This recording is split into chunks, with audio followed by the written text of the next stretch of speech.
They called him the Devil of Fort Winter, the rancher who wore gloves in summer and turned away every soul who came near. But Elena Price had nowhere left to run, and when she saw that handwritten notice seeking a wife with no questions asked, desperation drowned out fear. What she discovered beneath Rowan Braddock's buttoned coat would change everything she thought she knew about monsters, miracles, and the thin line between damnation and salvation. Stay with me until the end, and comment your city below so I can see how far this story travels across the world. The Texas sun beat down on Fort Winter like God's own hammer, turning the dusty main street into a shimmering ribbon of heat that made the buildings waver like mirages. Elena Price stood outside Murphy's General Store with 53 cents in her pocket, a carpet bag containing 2 dresses, and her mother's Bible, and absolutely nowhere to go. The stagecoach that had brought her here from Austin had already disappeared back down the road, leaving her stranded in this frontier town that looked like it had been carved from the desert itself and left to weather into something harder than the stone beneath it. She was 24 years old, orphaned 3 months ago when cholera took both her parents within a week of each other, and she'd spent every dollar she had just getting this far west. The boarding house in Austin had given her 1 week's grace before putting her belongings on the street. She'd answered an advertisement for a seamstress position in Fort Winter, only to arrive and discover the shop had burned down 2 weeks prior, and the owner had moved to California without bothering to inform anyone who might have been traveling to take the job. The store owner, a round-faced man named Murphy with kind eyes and calloused hands, had given her a dipper of water and a sympathetic look when she'd asked about other employment opportunities. "Times are hard, miss," he'd said, wiping down his counter with a rag that had seen better days. "Most folks out here are barely scraping by themselves. The saloon's always looking for girls, but—" He'd trailed off, his meaning clear enough in the apologetic set of his shoulders. Elena had thanked him and stepped back outside, her mind spinning through increasingly desperate options. She could try to work as a laundress, though most families did their own washing. She could offer herself as a governess, though frontier families rarely had money for such luxuries. She could— "Excuse me, miss." A woman's voice, soft and hesitant, made Elena turn. The speaker was perhaps 60 years old, with iron-gray hair pulled back in a severe bun and a face lined with the kind of worry that came from carrying other people's burdens. She wore a faded calico dress and an apron dusted with flour. "I couldn't help but overhear your conversation with Mr. Murphy. You're looking for work?" "Yes, ma'am." Elena straightened her spine, trying to project confidence she didn't feel. "I'm a capable seamstress, and I can read and write. I'm willing to work hard at whatever needs doing." The woman glanced over her shoulder, then stepped closer, lowering her voice. "There is one possibility, though I hesitate to mention it. You seem like a decent Christian woman, and I wouldn't want to send you toward—" She paused, seeming to struggle with how to continue. "Well, perhaps you should see for yourself." She gestured toward the store's community board, where various notices were pinned. Advertisements for cattle sales, reward posters for outlaws, announcements of church socials. Among them, written in a bold, angular hand on a piece of paper that looked like it had been torn from a ledger book, was a simple notice. "Seeking wife. Must be of good character. Will provide land, shelter, and protection. No questions asked. Inquiries to Rowan Braddock, Braddock Ranch, 5 miles north." Elena read it twice, her heart doing something complicated in her chest. A mail-order bride arrangement wasn't uncommon on the frontier. She'd heard of dozens of women who'd married men they'd never met, traveling west to build new lives. It was practical, if nothing else. A transaction that benefited both parties. "Mr. Braddock has had that notice up for 3 months," the older woman said quietly. "Not a single woman has responded. You should know why before you consider it." "Tell me," Elena said, though part of her wanted to clap her hands over her ears and walk away. But she had 53 cents and nowhere to sleep tonight. Pride was a luxury she could no longer afford. The woman, who introduced herself as Mrs. Hendricks, the baker's wife, glanced around again before speaking. "Rowan Braddock came to Fort Winter about 5 years ago, bought a big piece of land north of town and set up a cattle ranch. Keeps to himself mostly, comes into town maybe once a month for supplies. But there's something—" She paused, wringing her hands in her apron. "Something wrong about him, miss. He never takes off his coat, even in the middle of summer. wears gloves all the time, never shakes hands, never lets anyone touch him, and his eyes, she shuddered. There's a haunted look in them, like he's seen things that would drive a normal man mad. Perhaps he's just private, Elena offered, though her stomach had tightened into a knot. There's private, and then there's whatever Rowan Braddock is, Mrs. Hendricks said firmly. Last year, Sheriff Collins rode out to his ranch because some cattle had gone missing from a neighboring property. Braddock met him at the property line and told him to turn back. The sheriff insisted on searching the ranch. Whatever Braddock said to him, or showed him, some folks think, made the sheriff ride back to town white as a sheet and shaking like a leaf. He resigned his post the next week and moved his family to Colorado. Wouldn't speak a word about what happened out there. Elena felt the blood drain from her face. You think Mr. Braddock is dangerous? I think he's unnatural, Mrs. Hendricks said bluntly. I think there's a reason he never lets anyone close to him, and I think it's a reason no decent woman should investigate. But she softened slightly, her eyes taking in Elena's worn dress and desperate expression. I also know you're in a bad spot, and I won't pretend there are easy answers. I just wanted you to know what you'd be walking into. Elena looked back at the notice, her mind racing. A dangerous man who wore gloves in summer and drove the sheriff away. A ranch 5 miles from town, isolated and remote. A marriage to a stranger who had something so terrible about him that no woman had responded to his offer in 3 months. On the other hand, land, shelter, and protection. No questions asked about her own past, her own desperation, her own lack of options. How would I get to his ranch? She heard herself ask. Mrs. Hendricks sighed, the sound heavy with resignation and perhaps a touch of respect. There's a livery stable at the end of town. Old Tom, who runs it, makes deliveries out to Braddock Ranch every few weeks. He'll be heading out tomorrow morning. I suppose he could take you along if you're determined. I am, Elena said, surprised by the steadiness in her own voice. Thank you for the warning, Mrs. Hendricks. I appreciate your honesty. The older woman reached out as if to touch Elena's arm, then seemed to think better of it and withdrew her hand. If you change your mind, I can give you a pallet in my kitchen for a few nights while you look for other work. It's not much, but it's safer than— I won't change my mind, Elena interrupted gently. But thank you. You're very kind. She spent that night on Mrs. Hendricks's kitchen floor, lying awake on a thin pallet and staring at the ceiling beams while her mind conjured increasingly horrific explanations for Rowan Braddock's strangeness.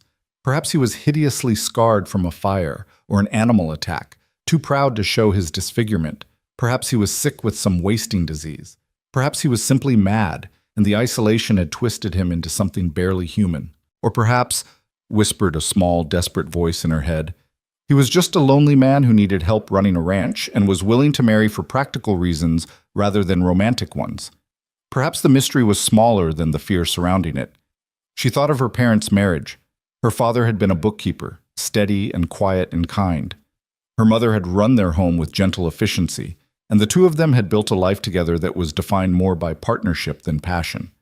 They had loved each other, certainly, but it had been the kind of love that grew from mutual respect and daily proximity, not from storybook romance. Perhaps that was all a marriage needed to be. Besides, what choice did she have? She could try her luck at the saloon, surrendering what remained of her dignity for coins pressed into her palm by men who smelled of whiskey and desperation. She could throw herself on the mercy of the church, becoming a permanent charity case for a congregation that had their own struggles to manage. Or she could take a chance on the mysterious Mr. Braddock and see if his demons were ones she could learn to live with. When dawn broke across the Texas sky in shades of pink and gold, Elena was already awake and dressed, her few belongings packed back into her carpet bag. Mrs. Hendricks gave her a loaf of bread and a jar of preserves, for the journey and for after, she'd said meaningfully, and directed her to the livery stable. Old Tom turned out to be a weathered man of indeterminate age, with a face like tanned leather and eyes that had seen enough of life to no longer be surprised by anything. When Elena explained her destination and purpose, he simply grunted, helped her into the supply wagon, and clucked to his horses. They rode in silence for the first mile, the town falling away behind them until there was nothing but scrubland and sky. The landscape was harsh and beautiful in equal measure, all thorny bushes and hardy grasses, with mountains rising purple in the distance. Hawks circled overhead, riding the thermals in lazy spirals. "You sure about this, miss?" Tom finally asked, not looking at her. "No," Elena admitted, "but I'm doing it anyway." He nodded as if this made perfect sense. "Braddock's not a bad man," he said after another long pause. "Pays his bills on time, treats his horses well, keeps his land in good order, but he's—" Tom searched for words. "He's carrying something heavy, something that's eating him up from the inside. I've been making deliveries to his ranch for 5 years, and I've never once seen him without those gloves and that coat. Never seen him smile, never heard him laugh. Whatever happened to him before he came here, it broke something fundamental." "But he's not cruel?" Elena pressed. "He's not violent?" "Not that I've ever seen. Keeps to himself mostly. Works his land dawn to dusk, takes care of his cattle, doesn't bother anyone." Tom glanced at her sideways. "But that doesn't mean he's safe, miss. Sometimes the most dangerous folks are the ones who are trying real hard not to be dangerous. Like a wild animal that knows it's got rabies and holes up somewhere to die alone so it won't bite anyone." Elena wrapped her arms around herself despite the growing heat of the day. "Do you think I'm making a terrible mistake?" Tom was quiet for so long that she thought he might not answer. Then, "I think you're brave and desperate in equal measure, and that's either going to save you or destroy you. I can't tell you which." They lapsed back into silence, and Elena watched the landscape roll past while her heart hammered against her ribs. She'd made her choice. There was no going back now. Braddock Ranch appeared on the horizon like something from a fever dream, a sprawling collection of buildings that included a main house, a large barn, several outbuildings, and endless fencing that stretched toward the mountains. It was more prosperous than Elena had expected, well-maintained and substantial. Cattle grazed in distant pastures, and she could see a vegetable garden beside the house, the plants growing in neat, orderly rows. As Tom's wagon rolled up the long dirt drive, a man emerged from the barn. Even at a distance, Elena could see that he was tall, well over 6 feet, and built with the kind of lean muscle that came from hard physical labor.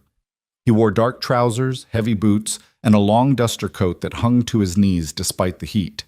His hands were covered in leather gloves. A wide-brimmed hat shadowed his face. Tom pulled the wagon to a stop in front of the house. "Afternoon, Braddock. Got your usual supplies in the back, plus a passenger." The man, Rowan Braddock, Elena's potential husband, approached slowly. As he drew near, Elena could finally see his face beneath the hat's brim, and her breath caught. He was younger than she'd expected, perhaps 30 or 31, with strong features that might have been handsome if they weren't carved into an expression of such profound wariness. His jaw was shadowed with stubble, and his eyes, dark blue, almost gray, held exactly the haunted quality Mrs. Hendricks had described. They were the eyes of someone who had seen too much and survived when perhaps they shouldn't have. Those eyes focused on Elena with an intensity that made her skin prickle. "You're here about the notice," he said. It wasn't a question. His voice was rough, as if he didn't use it often, but it carried clearly in the desert air. "I am." Elena lifted her chin, meeting his gaze directly. "I'm Elena Price. I've come to discuss your offer of marriage." Something flickered across Braddock's face, surprise, maybe, or disbelief. Up close, she could see tension in every line of his body, as if he were constantly braced for a blow that might come from any direction. "You sure about that?" he asked, echoing Tom's earlier question. "The town must have told you stories." "They told me you're dangerous and strange," Elena said bluntly. "They told me you drove the sheriff away and that you never take off your coat or gloves. They told me no decent woman should come out here." "They're right," Braddock said flatly. "You should go back to town." "I have nowhere to go back to," Elena replied, surprising herself with her honesty. "I'm alone in the world, Mr. Braddock. I have no family, no prospects, and less than $1 to my name. Your notice said you needed a wife and could provide shelter and protection. I need exactly what you're offering, so unless you're going to turn me away, I suggest we discuss terms." Braddock stared at her for a long moment, and Elena had the strange sensation of being evaluated by someone who understood desperation intimately. Then he turned to Tom. "Help her down and bring the supplies to the porch. I need to talk to Miss Price alone." Tom shot Elena a look that might have been concern or admiration, she couldn't tell which, but he helped her down from the wagon and began unloading crates and sacks. Braddock gestured toward the house. "We'll talk inside," he said, already walking toward the door without checking to see if she followed. Elena grabbed her carpet bag and hurried after him, her heart racing. The house's interior was surprisingly neat and well kept. A large main room with a stone fireplace, a kitchen area, and 2 doors that presumably led to bedrooms. The furniture was simple but well made, and everything had the slightly unlived-in quality of a space maintained by someone who doesn't quite feel at home in it. Braddock stood in the center of the room, still wearing his coat and gloves, and gestured toward one of the wooden chairs near the table. "Sit." Elena sat, placing her bag at her feet, and waited. Braddock didn't sit. Instead, he paced to the window and looked out at his land, his back to her. "I need you to understand what you'd be agreeing to," he said without preamble. "This wouldn't be a normal marriage. I need someone to help run the household, to handle the domestic work I don't have time for. In return, you'd have a home, food, protection, and half of whatever profit the ranch makes. But there are rules." "What rules?" Elena asked, her mouth dry. Braddock turned to face her, and the intensity of his gaze made her want to look away. "First, you never try to touch me. Not casually, not intentionally, not ever. I don't shake hands. I don't have physical contact with people. That's non-negotiable." Elena nodded slowly. "All right, what else?" "Second, you don't ask questions about my past or about why I am the way I am. What I choose to tell you is my decision, but you don't pry." "Understood." "Third, we'd have separate sleeping arrangements. I'll build an addition to the house, or I'll sleep in the barn. I can't share a bed with anyone." Elena felt heat rise to her cheeks at the implication. "Mr. Braddock, are you saying this would be a marriage in name only?" "I'm saying I can't be what most women want in a husband," Braddock said, his voice dropping to something almost painful to hear. "I can't give you children or affection or any of the normal things that come with marriage. All I can give you is security and a roof over your head. If that's not enough, then you should leave now, and I'll pay Tom to take you back to town."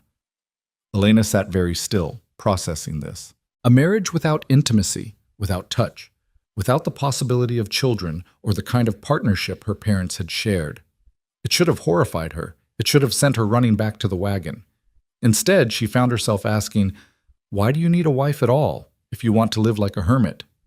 Braddock's laugh was bitter and entirely without humor. "Because I'm tired of being completely alone," he said. "Because even though there are things I can't do or be, I still want another human being around. Someone to talk to occasionally, someone to share meals with, someone who makes this place feel less like a prison. Is that selfish? Probably, but it's the truth." The rawness in his voice made something in Elena's chest tighten. She recognized that loneliness, had felt it herself in the weeks since her parents' deaths, that crushing isolation that made you feel like you were disappearing from the world one piece at a time. "I'll do it," she heard herself say. "I'll marry you, Mr. Braddock, under your terms." His eyes widened. "You don't have to decide right now. Take a few days, think about—" "I don't need a few days," Elena interrupted. "I need exactly what you're offering. Shelter, security, and a purpose. I don't need romance or passion. I need to survive. So if you're serious about this arrangement, then so am I." Braddock stared at her as if she'd grown a second head. "You're either very brave or very foolish, Miss Price." "Probably both," Elena admitted, "but I'm also decided. When did you want to marry?" He blinked, seeming genuinely thrown by her directness. The courthouse in town handles civil ceremonies. We could go tomorrow if you're certain." "Tomorrow is fine." They stood there in awkward silence for a moment, 2 desperate people who had just agreed to legally bind their lives together without anything approaching normal courtship or romance. It should have been absurd. It probably was absurd, but Elena had learned that survival often looked absurd from the outside. "I'll show you to the spare bedroom," Braddock finally said, heading toward one of the doors. "You can settle in today, and we'll head to town first thing in the morning." The room was small but clean, with a narrow bed, a washstand, and a window that looked out over the vegetable garden. Elena set her carpetbag down and turned to find Braddock still standing in the doorway, as if afraid to come any closer. "Thank you," she said softly.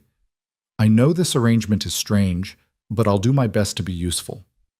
Something in Braddock's expression shifted, not quite softening, but losing some of its harsh edges. "I'm the one who should be thanking you," he said. "You're either going to think you've made the biggest mistake of your life, or—" He trailed off, shaking his head. "I'll leave you to get settled. Dinner's at sunset." He turned to leave, then paused. Without looking back at her, he said quietly, "For what it's worth, Miss Price, I promise I'll never hurt you. Whatever else I am, I'm not cruel. And I won't let anyone else hurt you either." Then he was gone, his footsteps heavy on the wooden floor as he left the house entirely, probably heading back to whatever work he'd been doing when they arrived. Elena sank onto the bed and let out a shaky breath. She'd done it. She'd committed to marrying a man she'd met less than an hour ago, a man with secrets dark enough to scare away the sheriff, a man who couldn't or wouldn't touch another human being. Either she'd just saved her own life, or she'd walked willingly into a nightmare. Tomorrow, she would find out which. That evening, Elena sat across from Rowan Braddock at his kitchen table and ate a simple meal of beans, cornbread, and coffee. He'd cooked it himself, competently, if not elaborately, and had served her portion before taking his own seat as far from her as the table allowed. They ate in silence at first, the only sounds the scrape of spoons against tin plates and the whisper of wind against the house. Elena studied him covertly, noting the way he kept his gloves on even while eating, the careful way he held himself as if any relaxation might be dangerous. "How long have you been running the ranch alone?" she finally asked. 5 years, Braddock said, his voice rough from disuse. "Built most of it myself." "It's impressive. The land, the buildings, the cattle. You've done well." He shrugged, the gesture dismissive. "It's something to do. Keeps me occupied." Elena hesitated, then ventured, "You don't have to treat me like I'm made of glass, Mr. Braddock. I know the rules you laid out, and I'll respect them, but we're going to be living in the same house. We might as well learn to have a conversation." Braddock looked up at her, surprise flickering across his face again. "Most people are afraid to talk to me." "Most people haven't agreed to marry you," Elena pointed out. "If I'm going to be your wife, even in the limited sense you've defined, then I need to be able to speak to you without you looking like you're waiting for me to run away screaming." The ghost of something that might have been a smile touched his lips, there and gone so quickly she almost missed it. "Fair enough. What do you want to know? What do you do with your time besides work?" "I read," he said. "I have books, and He paused, seeming to choose his words carefully. "I've been teaching myself to control certain abilities, things I need to master." Elena's curiosity sharpened, but she remembered his second rule about not asking questions. Instead, she said, "I like to read too. My father was a bookkeeper, and he taught me to love books. What do you read?" "Everything," Braddock admitted. "Philosophy, science, history, anything that helps me understand how the world works, how things fit together." They talked cautiously for another hour, trading basic information about their pasts, her childhood in Austin, her parents' deaths, his arrival in Texas 5 years ago. He didn't offer details about what came before that arrival, and Elena didn't push. When the sun began to set, painting the western sky in shades of orange and purple, Braddock stood. "I'll sleep in the barn tonight," he said. "You can have the house." "Mr. Braddock, Rowan," he interrupted. "If we're getting married tomorrow, you should probably call me Rowan." "Rowan," Elena repeated, the name feeling strange on her tongue. "You don't have to sleep in the barn. I won't bother you if you want to stay in your own room." "I know," he said quietly. "But I need space sometimes. The barn's comfortable enough. I'll see you at dawn." He left before she could protest further, disappearing into the gathering darkness. Elena cleaned up the dinner dishes, exploring the kitchen and taking stock of what supplies the household had. Tomorrow would bring a wedding and a permanent commitment to this strange new life. She should have been terrified. Instead, she felt something that might have been cautious hope. Perhaps they could make this work after all. The courthouse in Fort Winter was a squat adobe building that looked like it had been built to withstand both desert storms and the weight of frontier justice. Elena stood on its steps at 8 o'clock the following morning, her best dress, a simple gray cotton that had belonged to her mother, smoothed down as much as possible after its time in the carpet bag.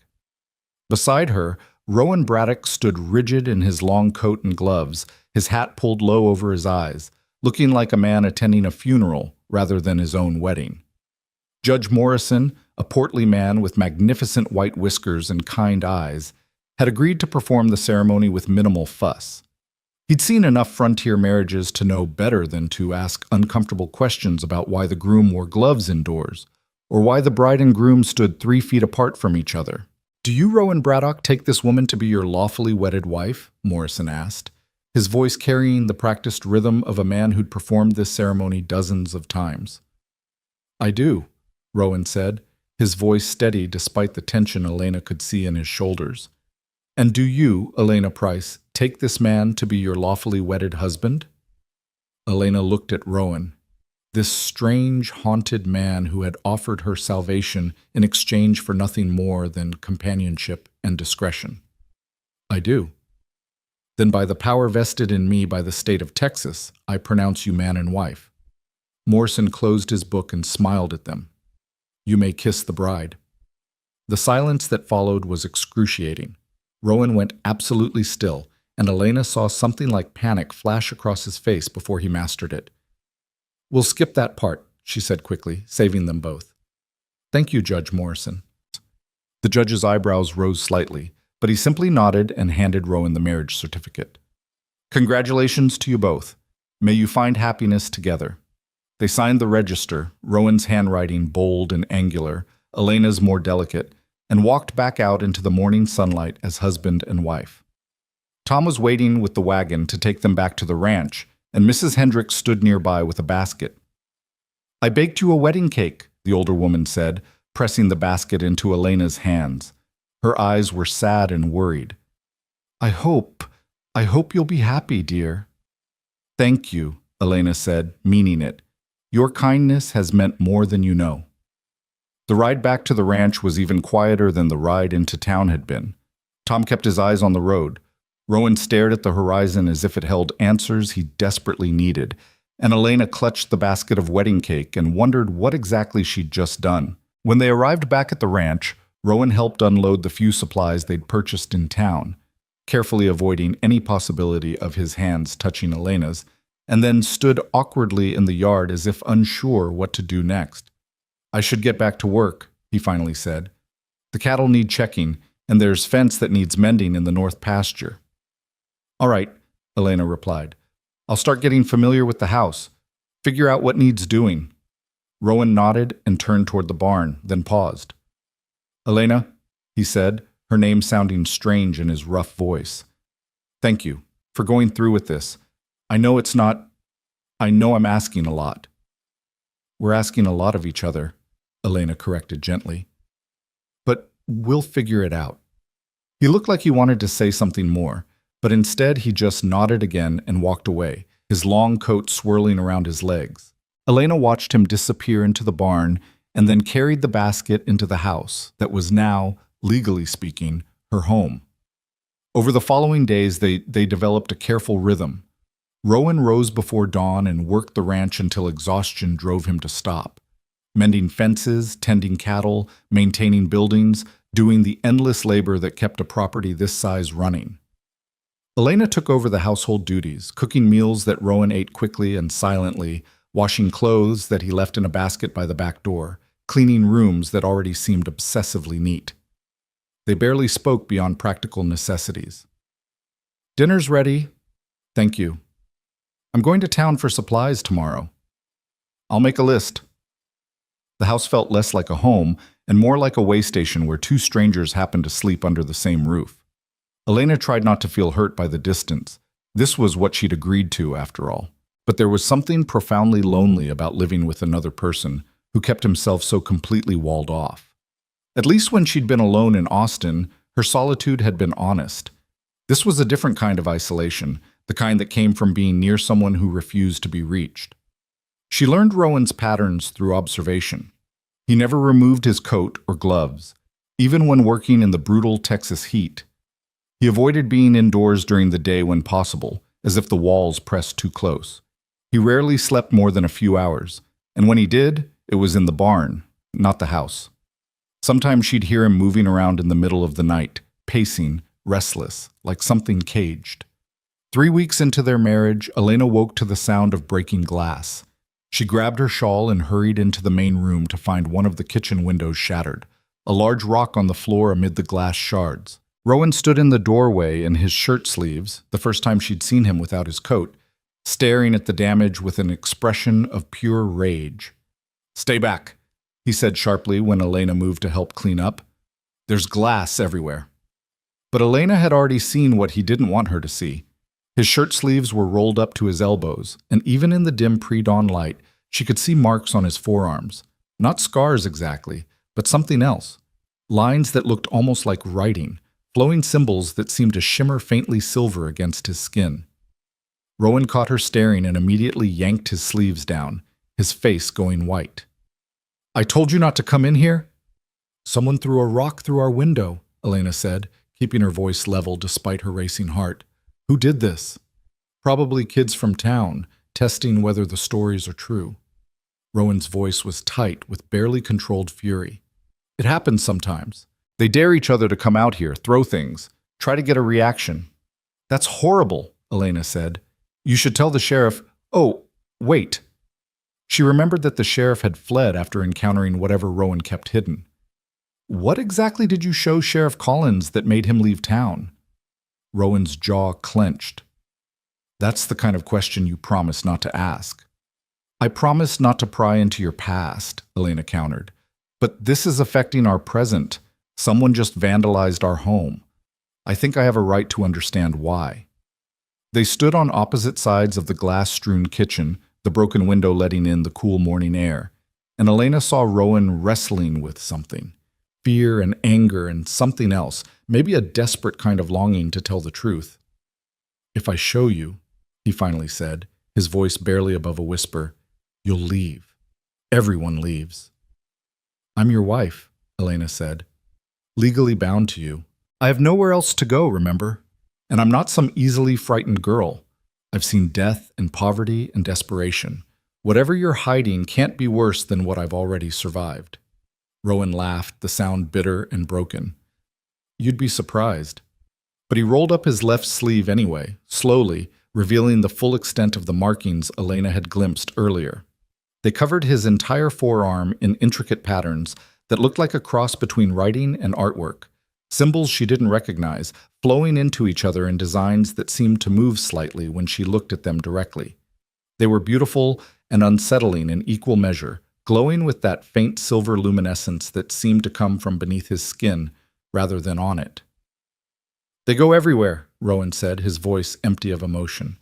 "My arms, my chest, my back, my legs. Every inch of me marked with symbols I didn't choose and don't fully understand." Elena stepped closer, carefully avoiding the broken glass, drawn by horrified fascination. "How did this happen?" 6 years ago, I was working on a cattle drive in northern Mexico," Rowan said, staring at his own arm as if it belonged to someone else.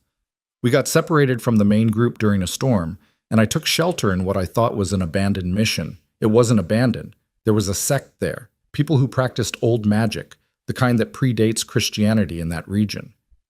They were..." He paused, struggling for words. "They were trying to bind elemental power to human vessels, fire, water, earth, air. They needed test subjects." Elena felt cold despite the warm morning air creeping through the broken window. "They did this to you against your will?" "They did it to 5 of us," Rowan said. "The other 4 didn't survive the process. I was the only one who lived through the ritual. These marks, they're not tattoos. They're channels carved into my flesh and filled with something they called stormlight, power drawn from the elements themselves and bound to my body." "What does it do?" Elena asked, her voice barely audible. Rowan finally looked at her, and the pain in his eyes made her chest ache. "It makes me dangerous. When storms come, real storms, with lightning, the power activates and I lose control. I've knocked men unconscious without touching them. I've made objects fly across rooms, and I can't..." His voice broke. "I can't touch people. The power that runs through me is always there, always active at a low level. If I make skin-to-skin contact with someone, it hurts them. Not much, like grabbing something hot, but enough. That's why I wear the gloves and the coat.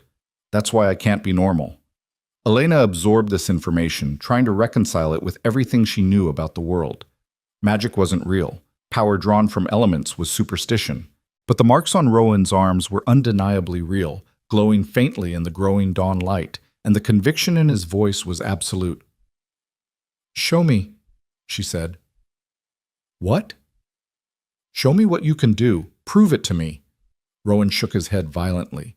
"No, I told you I hurt people. I'm not demonstrating this on you." "Then demonstrate it on something else," Elena insisted. "If you want me to understand, truly understand, then show me." Rowan stared at her for a long moment, then walked to the kitchen table. He removed his left glove. Elena could see his hand shaking, and held his bare palm several inches above the wooden surface. For a moment, nothing happened. Then the silver marks on his arm began to glow brighter, and the table started to vibrate. Not much, just a slight tremor, but enough to make the salt shaker rattle. Rowan pulled his hand away, and the vibration stopped immediately. "That's nothing compared to what happens during a storm," he said, quickly pulling his glove back on. "During lightning storms, the power surges. I can barely control it. 3 years ago, during a bad storm, He stopped, his face going gray. "There were men staying in my barn, ranch hands looking for work. When the storm hit, I lost control. The power erupted from me like an explosion. 2 of them died, just stopped breathing like their hearts gave out. The third was Sheriff Collins's brother. He survived, but his hands were burned so badly he couldn't use them for months. That's what I showed Sheriff Collins when he came demanding answers. I showed him exactly what I am, and he ran." Elena felt like the floor had dropped out from under her. 2 men dead because Rowan had lost control of power he never asked for. No wonder he isolated himself. No wonder he lived in constant fear. "The sect that did this," she said carefully, "where are they now?" "Dead as far as I know," Rowan said. "Mexican authorities raided the mission a few months after what happened to me. The sect members fought back, and most were killed. A few escaped, including the one who performed the ritual on me. I've spent years trying to find any information about how to remove these marks, but there's nothing. No books, no records, no one who understands what was done to me." "And you've lived with this alone for 6 years," Elena said softly. "Because no one else should have to live with it," Rowan replied fiercely. "This is my curse, my burden. That's why I sleep in the barn. If a storm hits, I won't hurt you. That's why I can't touch you. That's why I can't be a real husband. I'm a monster pretending to be a man."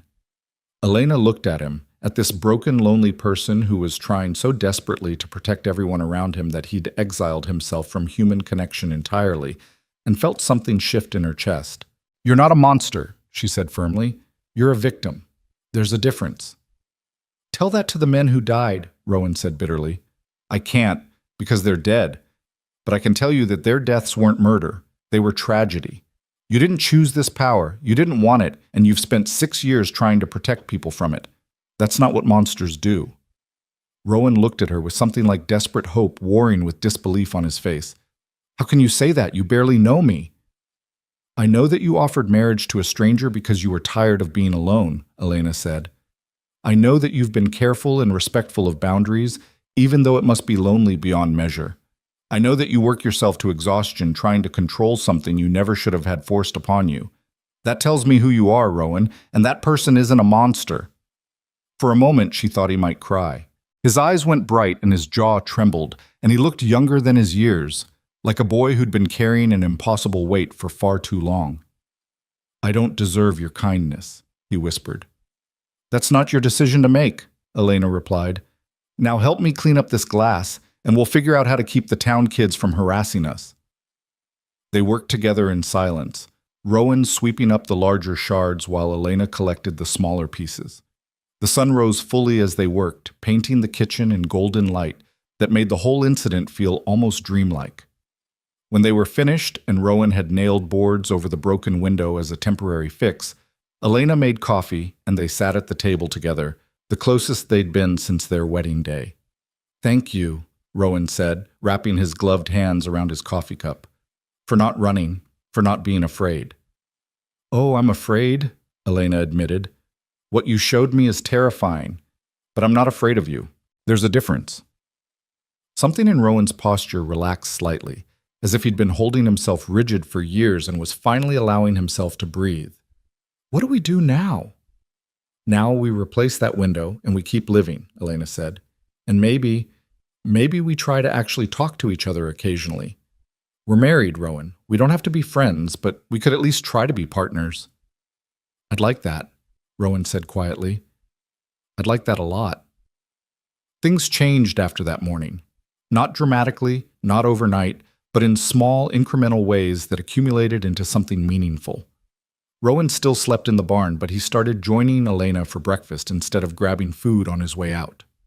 They talked while they ate, tentative conversations at first, then gradually more comfortable.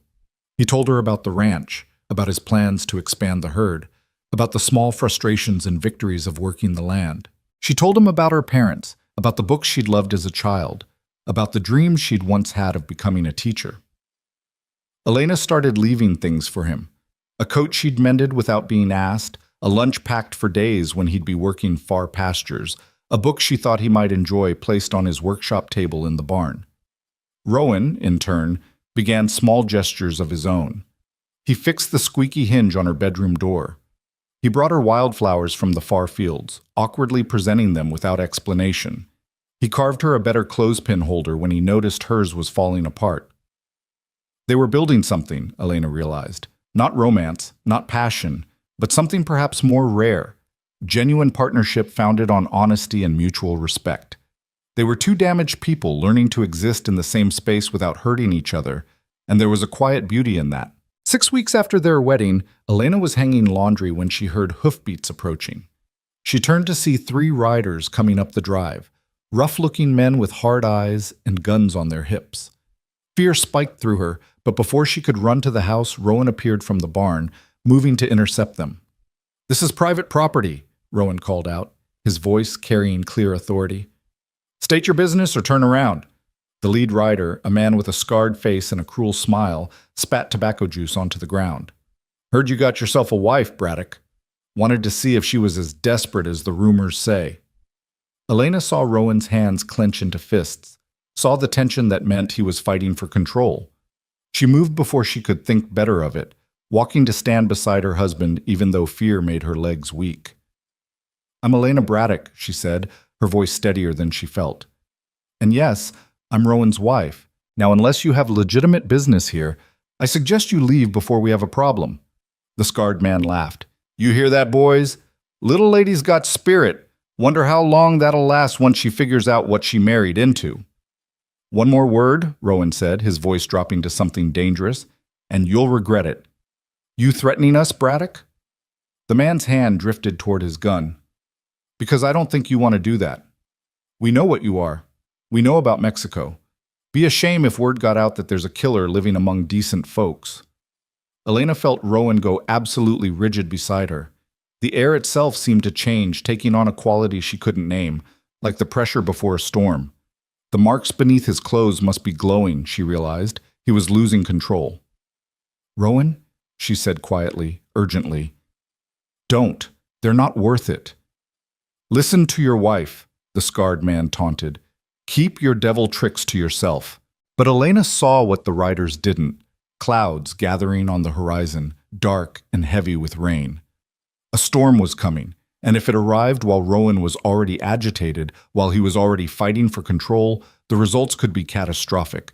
"Get off our land," she said, putting every ounce of authority she could muster into her voice. "Right now, or I'll ride to town and tell everyone there that you were harassing a married woman on her own property. I don't care what rumors you've heard about my husband. Harassment is harassment, and I have witnesses." She gestured vaguely toward the barn, bluffing about whether anyone else was present. The scarred man's eyes narrowed, but apparently Elena's threat carried weight.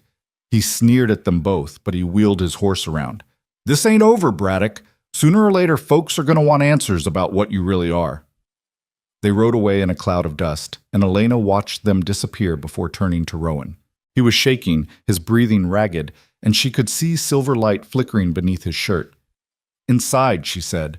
"Now, before the storm hits." Rowan let her guide him to the house, which was remarkable in itself. He never let anyone this close, never accepted help.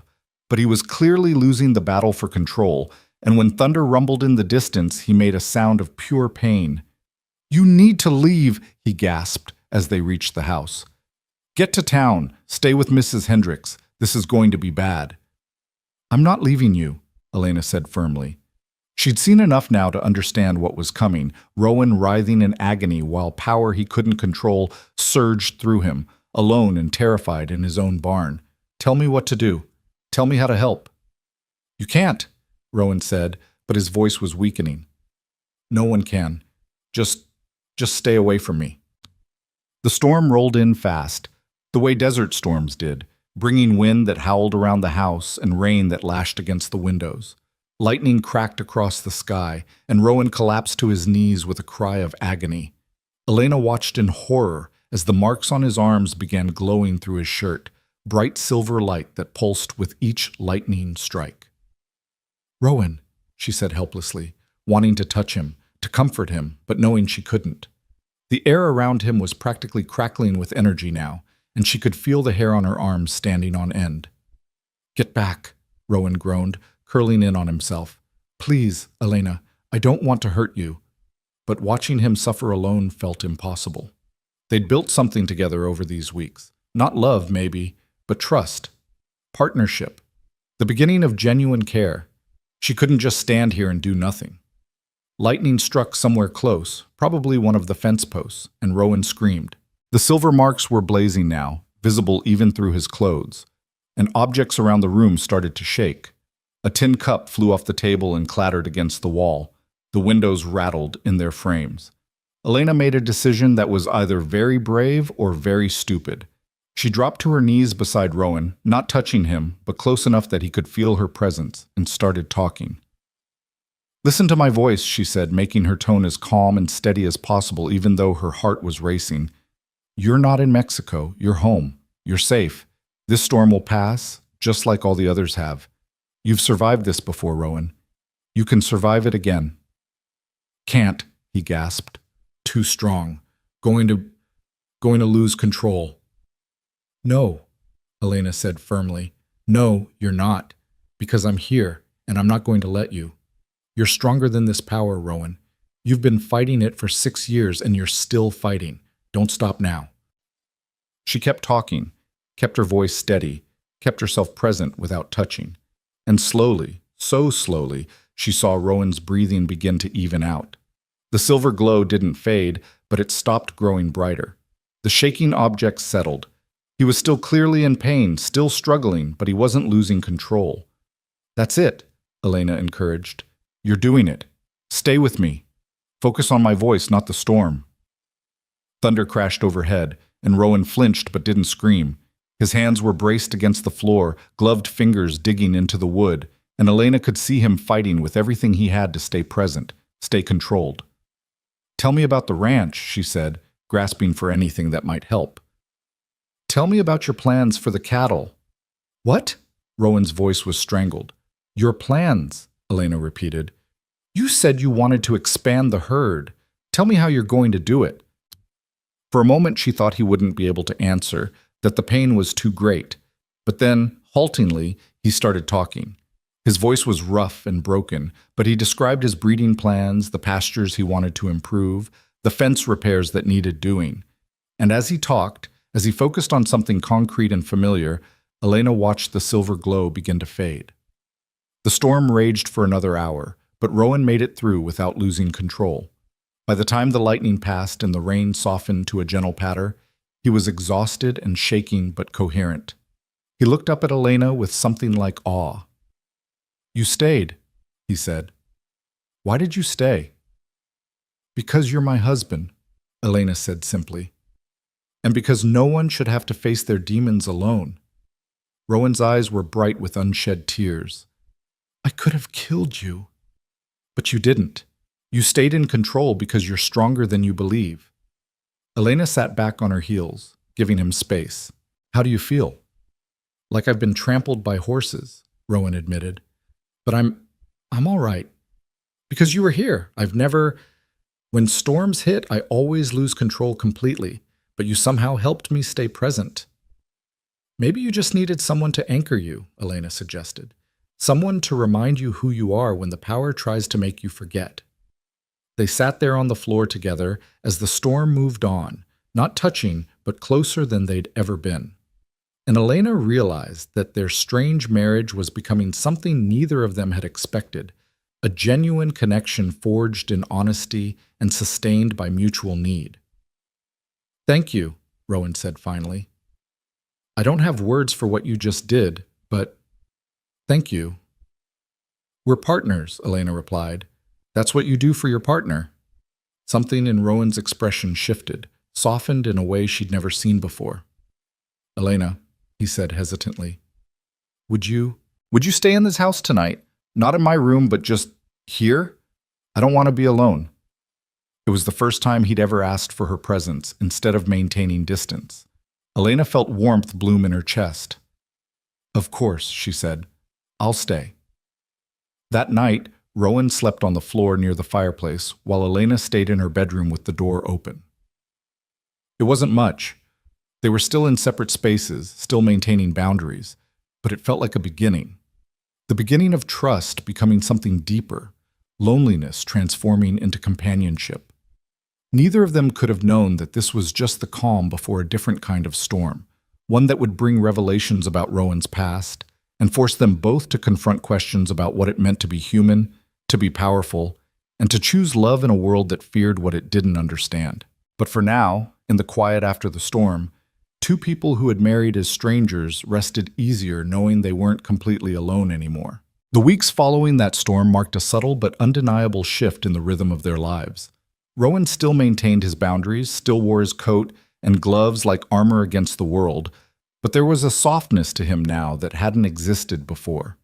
He smiled occasionally, rare, fleeting expressions that transformed his haunted face into something almost boyish. He laughed once when Elena told him a story about her father's disastrous attempt to learn horseback riding, and the sound was so unexpected and genuine that they'd both fallen silent afterward, surprised by the normalcy of it. Elena found herself watching him more openly now, no longer pretending disinterest. She noticed how he moved with unconscious grace despite his size, how his hands were surprisingly gentle when working with the horses, how he sometimes stood at the edge of his property at sunset and stared toward the mountains as if searching for something he'd lost. She noticed, too, the nights when he couldn't sleep, when she'd hear him pacing in the barn or working by lamplight into the small hours, driven by demons she was only beginning to understand. 2 months after their wedding, on a brutally hot afternoon in late August, Elena was preparing dinner when Rowan came through the door moving stiffly, his face pale beneath its tan. She looked up from the potatoes she was peeling and immediately set down her knife. "What happened?" she asked, taking in the way he was favoring his left side. "Nothing," Rowan said, but his voice was tight with pain. "Just a fence post that fell the wrong way. I'm fine." "You're not fine. You can barely stand up straight." Elena wiped her hands on her apron and moved toward him. "Let me see." "No," Rowan said sharply, backing away. "It's just bruised. I'll be all right by morning." But when he tried to remove his coat, he sucked in a sharp breath and couldn't complete the motion. Elena watched him struggle for a moment, watched pride war with practicality on his face, and then made a decision. "Sit down," she said in a tone that brooked no argument. "Right now, Rowan, if you've cracked a rib or done serious damage, you need to know. And since you won't let a doctor near you, for obvious reasons, I'm the only option you have."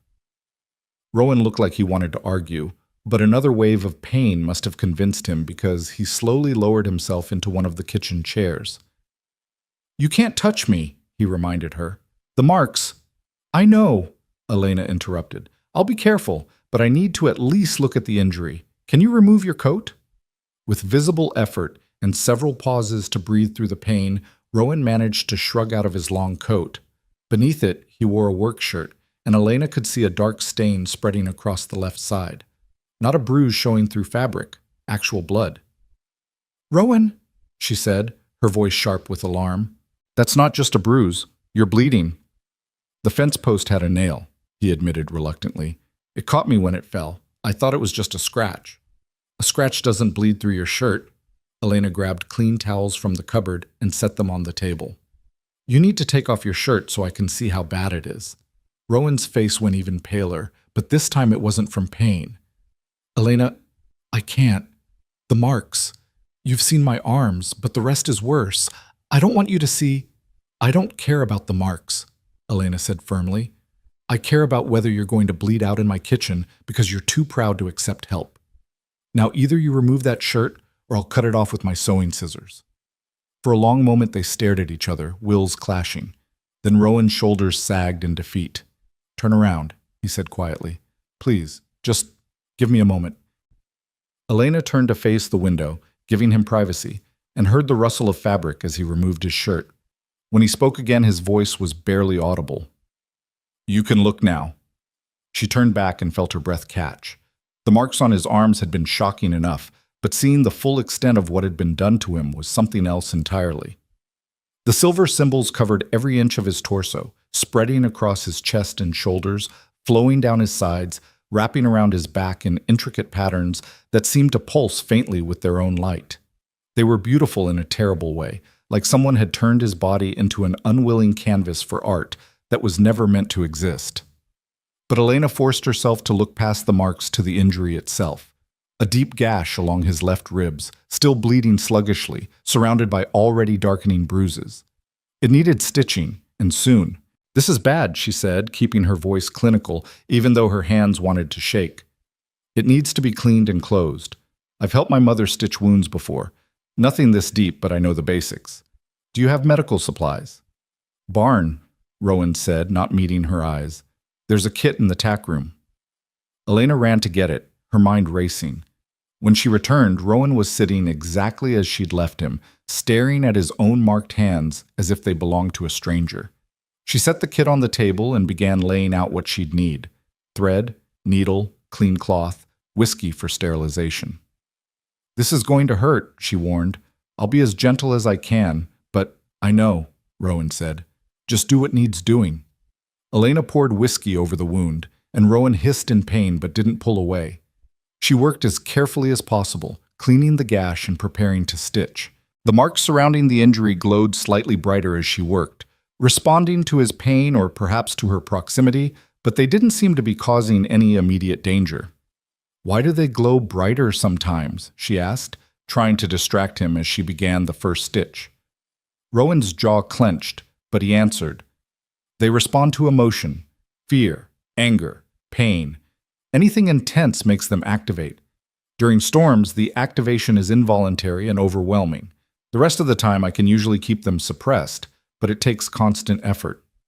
That must be exhausting, Elena said, pulling the thread through and starting the next stitch, living every moment trying to control something that shouldn't be inside you. You have no idea, Rowan said, and there was such profound weariness in his voice that Elena's heart ached. Sometimes I dream about what it would be like to just let go. Stop fighting, but I can't. The moment I stop trying to control it, people get hurt. Elena worked in silence for a moment, focusing on making each stitch neat and even despite her trembling hands. She was acutely aware of how close she was to him, close enough to feel the heat radiating from his marked skin, close enough to see the way the silver patterns seemed to flow like water beneath the surface, close enough to touch, if she dared. Have you ever tried to understand the marks? She asked. To learn what they say or mean? They're not any language I recognize, Rowan replied. I've looked through every book I could find on ancient languages, tribal symbols, religious iconography. Nothing matches. It's like whoever carved these into me invented their own system, or drew from something so old it's been forgotten. The sect members who survived, Elena said carefully, starting another stitch. Did you ever try to find them? To force them to explain? Rowan was quiet for so long that Elena thought he wouldn't answer. When he finally spoke, his voice was hollow. I spent 2 years tracking down every lead, chasing every rumor. Found one of them in a village near Guatemala. He laughed when he saw me, said I should feel honored to be chosen as a vessel for divine power. When I demanded he remove the marks, he said it was impossible, that the ritual binds the power to the soul, not just the body. Removing the marks would mean removing my life along with them. Elena's hands stilled. That can't be true. There has to be a way. Maybe, Rowan said, but I never got to ask him anything else. The villagers found out what he was, what his sect had done. They killed him before I could stop them, beat him to death in the street while I watched. I'm sorry, Elena said softly, resuming her stitching. I'm not, Rowan said, and there was something dark in his voice. He deserved worse for what he did to me and the others, but his death meant losing the only person who might have had answers. After that, I gave up searching, came to Texas, bought this land, tried to build something resembling a life while keeping everyone at a safe distance. Elena tied off the last stitch and stepped back to examine her work. It wasn't perfect, but it was solid. The wound would heal, given time and care. Until I showed up and wouldn't stay at a safe distance, she said. Rowan finally looked at her, really looked at her, and something in his expression made her breath catch. Until you showed up and somehow weren't afraid of me, he said. Do you know how rare that is, Elena, to have someone see the worst of what I am and not run? I see someone dealt a terrible hand who's doing his best with it, Elena replied. That's not the worst of what you are, Rowan. That's evidence of your strength. She reached for the bandages to wrap his ribs, and as she moved closer, Rowan suddenly went rigid. Don't, he said sharply. I can do the rest myself. Don't be ridiculous. You can barely move without pain. Let me... No, Rowan said, and there was real fear in his voice now. Elena, I'm not wearing gloves. If you touch me, even accidentally, you'll get hurt. Please, just let me do this part. Elena looked at him, at this man who had suffered so much and carried such burdens alone, and made a choice that was either inspired or insane. She picked up a bandage roll and held it out to him, letting it dangle from her hand and then deliberately let it slip from her fingers. Rowan's instinct was faster than his fear. His hand shot out to catch the falling bandage, and his bare fingers brushed against Elena's palm. For a heartbeat, neither of them moved. Elena waited for the burning sensation Rowan had described, for pain or shock or some sign that his power was hurting her. But there was nothing, just the warmth of his skin against hers, rough with calluses and completely, utterly normal. Rowan stared at their touching hands as if witnessing a miracle. You're not hurt, he breathed. Why aren't you hurt? Elena was just as stunned, but she didn't pull away. Instead, she carefully wrapped her fingers around his, maintaining the contact, and watched his face cycle through disbelief, hope, and something that looked dangerously close to joy. I don't know, she admitted, but I'm not. I don't feel anything except you. Rowan's other hand came up slowly, trembling, and touched her arm, bare skin against bare skin where her sleeve had rolled back. Still nothing, no pain, no burning, just contact. Human touch that he'd been denied for 6 years suddenly possible again, and the expression on his face was so vulnerable it made Elena want to cry. How is this possible? Rowan whispered, and she could see tears tracking down his face now. Elena, how are you touching me? I don't know, she said again. Maybe whatever power is in you recognizes that I'm not a threat. Or maybe it's because we're connected now through marriage, or maybe... She didn't get to finish because Rowan pulled her into his arms, wrapping her in an embrace that was desperate and gentle at the same time. He buried his face in her shoulder, and she felt his whole body shaking, 6 years of isolation and touch starvation breaking like a dam. Elena held him carefully, mindful of his injured ribs, and let him have this moment of overwhelming relief. I'm sorry, Rowan gasped after a long moment, starting to pull back. I shouldn't have... Don't you dare apologize, Elena said fiercely, tightening her hold. Don't you dare. After everything you've endured, you're allowed to accept comfort when it's offered. They stood like that for several minutes, Rowan slowly coming back to himself while Elena provided the anchor he so desperately needed. When he finally pulled back, his eyes were red but clearer than she'd ever seen them. Thank you, he said hoarsely. I don't have words for what this means. To be able to touch someone without hurting them. To touch you. Elena felt heat rise to her cheeks at the way he said you, with such profound gratitude and something else she wasn't ready to name. We should finish bandaging your ribs, she said, trying to ground them both back in practicality. And you need to rest. That injury is serious. Rowan nodded, but he was looking at his hands like they were new to him, flexing his fingers and staring at the marks that covered them. 6 years, he said wonderingly. 6 years of not being able to touch anyone. And suddenly, with you, it's possible. There has to be a reason. Maybe the reason doesn't matter as much as the fact itself, Elena suggested, carefully wrapping the bandage around his torso. She tried to ignore how intimate this felt, her hands on his bare, marked skin, the warmth of him beneath her fingers. Maybe sometimes miracles happen without explanations. Or curses find their exceptions, Rowan countered, but there was no bitterness in his voice now. Just wonder. They finished the bandaging in silence, and Elena helped Rowan into a clean shirt, the marks still visible in flashes as the fabric moved over them. He was exhausted from the injury and the emotional weight of what had just happened, and Elena insisted he rest on the settee in the main room rather than trying to make it to the barn. "Stay," he said as she turned to leave him to sleep. "Please, just sit with me for a while."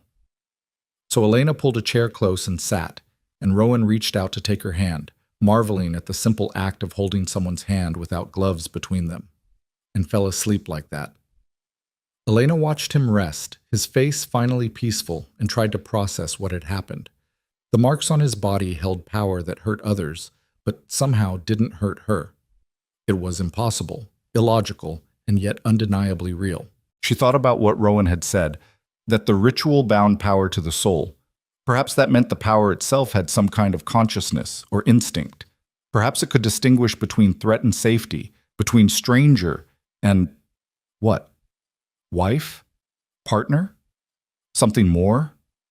Elena didn't know, but as she sat there holding the hand of the man she'd married out of desperation and necessity, she realized their arrangement had transformed into something neither of them had anticipated. This wasn't just a practical marriage anymore. This was two people genuinely beginning to care for each other, building connection in the spaces between loneliness and hope. She fell asleep in the chair, their hands still joined, and when she woke several hours later to find Rowan watching her with an expression of such tender gratitude, she knew with absolute certainty that their lives had just become infinitely more complicated. Over the following days, they explored this new possibility with the tentative wonder of children discovering something precious. Rowan could touch Elena's hand, her arm, her shoulder. Any contact they tested resulted in nothing but normal human warmth. It was only with Elena, they discovered. When old Tom came by with supplies and Rowan forgot himself enough to help unload without gloves, the old man yelped and pulled back from even the briefest contact, complaining of a sharp burning sensation. "It's specifically you," Rowan said that evening as they sat together after dinner, his bare hand resting on the table next to hers. Not quite touching, but close enough that she could feel the warmth radiating from his skin. "No one else, just you." "Does that frighten you?" Elena asked. Rowan considered the question seriously. "It should," he admitted. "It's another variable in a situation I don't understand and can't control. But honestly, it feels more like hope than fear. Like maybe I'm not completely cursed. Like maybe there's a reason you came to this ranch when you did." "Fate," Elena suggested with a small smile. "I don't know if I believe in fate," Rowan said, "but I believe in you. In this, whatever this is becoming." Elena felt something flutter in her chest at those words. Their marriage had started as a transaction, but somewhere along the way it had become something real. She cared about this damaged, complicated man who was trying so hard to be more than his worst moments. She cared about his pain and his hope, and the way he looked at her like she was the first good thing that had happened to him in years. "I believe in it too," she said quietly, and finally closed the small distance between their hands, linking her fingers with his. They sat like that as the sun set, two people learning to trust in impossible things. But the world had a way of intruding on private miracles, and 3 weeks later, that intrusion came in the form of hoofbeats and official voices demanding attention. Elena was collecting eggs from the chicken coop when she heard the riders approaching. Multiple horses, moving fast, and when she straightened to look, her heart sank. 6 men, all armed, led by a 7th wearing a badge that caught the afternoon light, a federal marshal, and behind him, men who had the hard look of either deputies or hired guns. Rowan emerged from the barn, and Elena saw him assess the situation in an instant. His face went carefully blank, but she could see tension locking his shoulders, could see the way his hands, bare now when they were alone on the property, clenched into fists. "Rowan Braddock?" the marshal called out, his voice carrying clear authority. He was a lean man with gray hair and cold eyes, someone who'd spent a lifetime enforcing laws in hard places. "That's me," Rowan said, positioning himself between the riders and Elena. "What's this about?" The marshal dismounted, his men following suit, creating a semicircle that was clearly designed to intimidate. "I'm Federal Marshal Davis Warren. I have a warrant for your arrest in connection with the deaths of 2 men near Chihuahua, Mexico, in 1872. Elena felt the blood drain from her face. The ranch hands who had died during the storm, the incident that had driven Sheriff Collins away. They'd finally come for Rowan, and they'd brought enough men to ensure he couldn't refuse. "Those deaths were accidental," Rowan said, his voice steady despite the fear Elena could see in his eyes. "I had no control over what happened." "That's for a judge to decide," Warren replied. "But there are witnesses who say you used unnatural abilities to kill those men, that you're some kind of witch or demon. Mexican authorities want you extradited to stand trial." "The Mexican authorities raided the people responsible for those abilities and killed most of them," Rowan countered. "They know what was done to me wasn't my choice." "Then you'll have no problem explaining that to a judge," Warren said, but his hand was drifting toward his gun. "Now, you can come peacefully, or we can do this the hard way. Your choice." Elena saw Rowan's jaw clench, saw the silver marks on his arms beginning to glow beneath his shirt. He was trapped. If he resisted, he'd be proving their accusations about being dangerous. If he went quietly, he'd likely be hanged based on testimony from people who feared what they didn't understand. Either way, he was looking at death. "Give us a moment," Elena said, surprised by the firmness in her own voice. She moved to Rowan's side, deliberately taking his hand. "My husband deserves a chance to say goodbye to his wife before you take him away." Warren's eyes narrowed at their joined hands, at the fact that Elena was touching Rowan's bare skin without flinching. "You sure you want to be touching him, ma'am? Word is he burns anyone he makes contact with." "Word is often wrong," Elena replied coolly. "And I'm not asking permission, Marshal. I'm informing you of what's happening. Give us 2 minutes." Warren hesitated, then nodded curtly. 2 minutes. My men will be watching."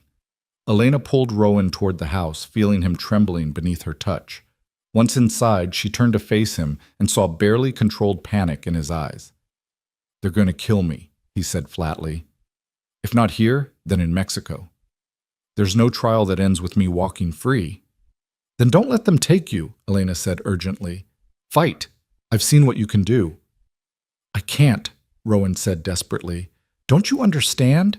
If I use the power against them, I'm confirming everything they're afraid of. I become the monster they think I am. And even if I could bring myself to hurt them, which I can't, Elena, I swore I'd never use this power to harm anyone again. What then? I'd be a fugitive forever. They'd hunt me to the ends of the earth." "So what's the alternative?" Elena demanded. "You just surrender? Let them hang you for something that wasn't your fault?" Rowan cupped her face in his hands, a gesture that would have been impossible just weeks ago, and the intimacy of it made her eyes burn with unshed tears.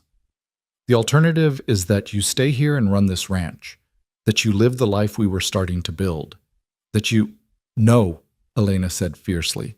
"No, I won't accept that. We'll figure something out. We'll find a lawyer. We'll present evidence. We'll—" The door burst open and 2 of Warren's men entered, guns drawn. "Time's up," one of them said. "Braddock, you need to come now." Rowan looked at Elena one last time, his eyes full of 100 things he didn't have time to say. Then he turned to face the deputies. "I'm coming. Don't point those guns at my wife." They walked outside to where Warren and the rest of the men waited. The marshal had handcuffs ready, heavy iron that looked like they'd been designed for dangerous prisoners. And as he approached Rowan, Elena saw her husband's whole body tense. "Those won't be necessary," Rowan said. "I'm not resisting." "Can't take that chance," Warren replied, reaching for Rowan's wrists. The moment the iron touched Rowan's skin, everything went wrong. The marks on his arms blazed suddenly brilliant, light pouring through his shirt like lightning contained in flesh. Rowan screamed, not in anger but in agony, and the power that he'd been suppressing for weeks erupted outward in a wave of invisible force. The deputies were thrown backward as if struck by a massive hand. Horses reared and screamed. Warren was knocked flat on his back, the handcuffs clattering from his grip. And Rowan stood at the center of it all, his body lit from within with silver fire, clearly fighting for control but losing the battle. "Stop!" Elena shouted, running toward him even though everyone else was scrambling away. "Rowan, stop! You're doing exactly what they want you to do." But Rowan couldn't hear her over the roar of power in his own ears. The marks were fully activated now, responding to his fear and pain, and Elena could see objects around the yard beginning to levitate. Fence posts pulling from the ground, tools floating from the barn, even small stones rising into the air like the property itself was defying gravity. Warren's men had drawn their guns, and Elena saw with horror that they were aiming at Rowan. They were going to shoot him, would claim self-defense, and there would be no trial at all. "No!" Elena threw herself in front of Rowan, spreading her arms wide to shield him. "Don't shoot! He's not trying to hurt anyone. The power is reacting to the iron. It's the metal that's triggering this." "Get out of the way, ma'am!" Warren shouted, scrambling to his feet. "That thing is dangerous." "He's not a thing, he's a person," Elena shouted back. "And he's my husband. I won't let you murder him because you're too ignorant to understand what was done to him." Behind her, she could feel Rowan struggling, could hear him gasping for air as he fought to suppress the power that wanted to destroy everything around him. She turned to look at him and saw agony written across every line of his face. The silver light was so bright now it was painful to look at directly, and she could feel heat radiating from his body. "Listen to me," she said urgently, taking his face in her hands the way he'd done for her earlier. His skin was burning hot but didn't hurt her, never hurt her, and she used that connection to try to reach him. "Rowan, come back to me. Find control. You've done it before during storms. You can do it now." "Can't," Rowan gasped, his eyes wild and unfocused. "Too much. The iron, it amplifies everything. I'm going to kill them." "No, you're not," Elena said firmly. "Because I'm right here, and I'm not letting you. You're not a killer, Rowan Braddock. You're a good man dealt a terrible fate. Now prove it. Show them that you're stronger than this power." For a moment she thought it was too late, that he was too far gone. But then Rowan's eyes focused on her face, really focused, and she saw him grabbing onto her presence like a lifeline. The blazing silver light began to dim. The floating objects started to sink back to earth. The pressure in the air that had been building toward explosion slowly released. It took several minutes where Elena held Rowan's face and kept talking to him in a low, steady voice, reminding him who he was and where he was. Gradually, painstakingly, he pulled the power back under control. The marks still glowed beneath his clothes, but the light was fading, returning to the suppressed state he normally maintained. When Rowan finally sagged forward, exhausted, Elena caught him and held him upright. She turned to face Warren and his men, all of whom looked pale and shaken. "You see?" she said, her voice ringing with challenge. "He could have killed all of you. The power wanted to. But he didn't let it, because he's not the monster you think he is." Warren stood slowly, his hand still on his gun, clearly not sure whether to be impressed or terrified. "That just proves he's dangerous," he said. "Maybe more dangerous than we thought. We're taking him in." "You can't," said a new voice. Everyone turned to see two riders approaching from the direction of town. People Elena hadn't noticed in all the chaos. As they drew closer, she felt Rowan stiffen in her arms.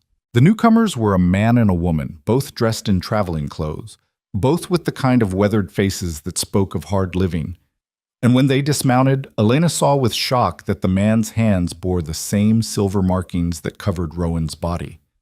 The woman had them too, visible on her neck and disappearing under her collar. "Who the hell are you?" Warren demanded, his patience clearly exhausted. The marked man smiled, and there was something dangerous in the expression. "We're people like him," he said, nodding toward Rowan. "Survivors of the same sect, same ritual. And we're here to tell you that Rowan Braddock isn't guilty of murder. He's a victim who is fighting back against the people who did this to him." The silence that followed stretched like wire pulled taut, ready to snap. Elena felt Rowan go rigid against her, his exhaustion momentarily forgotten as he stared at the two marked strangers who had appeared like an answer to a prayer she hadn't known how to pray. The woman was perhaps 40, with dark hair streaked with premature gray and eyes that held the same haunted quality as Rowan's. The man was younger, maybe 35, with broad shoulders and hands that trembled slightly as they hung at his sides, hands covered in those same impossible silver symbols. Marshal Warren recovered first, his hand tightening on his gun even as confusion clouded his features. "I don't care who you claim to be," he said, his voice hard. "I have a warrant for Rowan Braddock's arrest, and I'm executing it. The rest of you need to step aside before I charge you with obstruction."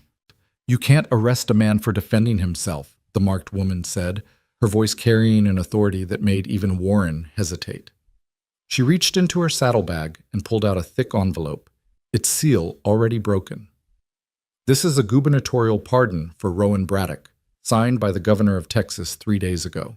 We've been riding hard to get here before you did, Marshal, but it seems we only just made it."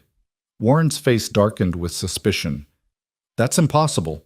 I received my orders from officials who didn't know the full story," the woman interrupted. She walked forward, holding out the envelope. "Read it yourself. Rowan Braddock is not guilty of murder. The men who died at his ranch were members of the sect that marked him, sent to recapture him and finish what they'd started. He fought back, and the power he can't fully control killed them. Self-defense, Marshal, not murder." Elena felt the world tilt sideways. "That's not true," she said, her voice barely above a whisper. "Rowan told me they were ranch hands looking for work, that he lost control during a storm, and that's what he believed," the marked man said gently, looking at Rowan with something like pity. "That's what they wanted him to believe. But we've spent the last 4 years tracking down every member of that sect we could find, piecing together what really happened. Those men were sent specifically to your ranch, Rowan. They drugged your water supply to weaken your control, then waited for a storm to trigger a full manifestation. They were going to take you back to whatever hole they'd crawled into and use you for their rituals again." Rowan made a sound that might have been a sob or a laugh, hollow and broken. "You're saying I didn't kill innocent men?" "You killed men who were trying to kidnap and torture you," the woman said firmly. "Men who were complicit in everything that sect did. Sheriff Collins's brother was one of them. That's why the sheriff ran. He knew his brother was involved with dark magic and didn't want anyone looking too closely at the family connections." Warren was reading the pardon now, his expression shifting from suspicion to reluctant acceptance. "This has the governor's seal," he admitted, "and it's countersigned by a federal judge in Austin, but that doesn't explain why you two are here or why you care about Braddock." The marked woman smiled, though there was no humor in it. "My name is Sarah Blackwood. This is James Chen. We were marked by the same sect, same ritual, but we escaped before they could complete their plans for us. We've been hunting down the remaining sect members ever since, trying to free others who were taken and gathering evidence about what was done to us. When we heard a federal marshal had been dispatched to arrest Rowan, we knew we had to intervene." "There are more of you?" Elena asked, her mind struggling to process this flood of new information. "More people marked like Rowan?" "7 that we know of," James said. 3 of the others didn't survive long after the marking. The power consumed them before they learned control. But there are 4 of us now, including Rowan, who've managed to survive and build some kind of life." Sarah stepped closer to where Elena still held Rowan, close enough that Elena could see the marks on her neck pulsing faintly with silver light. "We heard rumors about you months ago," she said to Rowan. "A man in Texas with storm powers who never showed his skin. We've been trying to find you for 2 years, but you covered your tracks well." "I wasn't trying to be found," Rowan said, his voice raw. "I was trying to disappear." "We know," James said. "We all felt that way at first, but Sarah and I learned that isolation makes the power stronger. Having connections, having people who understand what you're carrying, that makes control possible. That's why we came. To tell you you're not alone, and to help you master what's inside you before it destroys you." Warren cleared his throat, uncomfortable with the direction the conversation had taken. "This pardon says Braddock's cleared of all charges related to the deaths in 72, he said slowly, "and it orders me to provide protection if needed, but I'm not sure what I'm supposed to be protecting him from at this point." "From the 3 sect members we know are still alive," Sarah said bluntly. They've been careful, staying hidden, but we have reason to believe they're planning something. The ritual they performed on us was supposed to create vessels for elemental gods. That was their theology, anyway. They think if they can gather all the marked ones and complete some kind of final ceremony, they can achieve immortality or divine power or whatever insanity they believe in. That's the craziest thing I've ever heard, Warren said flatly. And I've heard some crazy things in my time as a lawman. It doesn't matter if it's crazy, James countered. What matters is they believe it, and they've already proven they're willing to kidnap and torture people to make it happen. Rowan's not safe as long as they're alive. None of us are. Elena felt Rowan's weight shifting as he straightened, finding his strength despite the exhaustion that had nearly dropped him moments ago. Why now? He asked Sarah and James. Why show up today specifically? Because one of the surviving sect members was spotted in San Antonio 2 weeks ago, Sarah said grimly. A man named Castellan, their former high priest. We think he's tracking you, and when we heard the marshal had been dispatched, we feared it might be a setup, that Castellan had somehow influenced the warrant to flush you out or get you into a vulnerable position. Warren's face darkened at the suggestion that he might be an unwitting pawn in someone else's game. I received my orders through proper channels, he said defensively. Federal judge in Austin, like I said. And how did that judge hear about the case? Sarah asked. Who brought it to his attention after all these years? Warren opened his mouth, then closed it, clearly running through the chain of events that had led him here. Anonymous tip, he finally admitted. Letter with detailed information about Braddock's location and the incident in 72, signed by someone claiming to be a witness. Castellan, James said with certainty. He was trying to force Rowan into a confrontation where he'd have to use his powers in front of authorities, probably hoping he'd be killed in the process. The sect spent years trying to eliminate the vessels they can't control or recapture. This is all very interesting, Warren said, his patience clearly wearing thin. But I need something more than stories about cults and magic to justify what just happened here. I have deputies who were thrown through the air by invisible force, and I need to know whether Braddock's a danger to the public. He's not, Elena said firmly, surprising herself with the vehemence in her voice. He spent 6 years learning control, never hurting anyone except in self-defense, keeping himself isolated to protect others. If anyone's a danger, it's the people who did this to him. Sarah looked at Elena with something like approval. You must be the wife. We heard rumors about that too, that Braddock had married, which seemed impossible given his condition. How long have you been able to touch him? About 3 weeks, Elena admitted. We don't know why I'm immune when everyone else gets burned. Sarah and James exchanged a long look, and Elena saw something pass between them, knowledge they weren't sure whether to share. Finally, Sarah spoke carefully. The ritual that marks us binds elemental power to our souls, but it also creates something like a resonance. Each marked vessel responds to different triggers, different emotional frequencies. For some of us, anger amplifies the power. For others, fear. But there's a theory, and it's only a theory, that love might be able to ground it instead of amplifying it. The word hung in the air like a challenge. Love. Elena felt heat rise to her face, and beside her Rowan had gone very still. They'd never discussed feelings, never labeled what was growing between them as anything beyond partnership and friendship. That's speculation, James said quickly. We don't know for certain, but Sarah and I have been together for 3 years now, and I can touch her without pain. The same is true for Marcus and his partner in Colorado. It might be coincidence, or it might be that deep emotional bonds somehow alter the way the power interacts with others.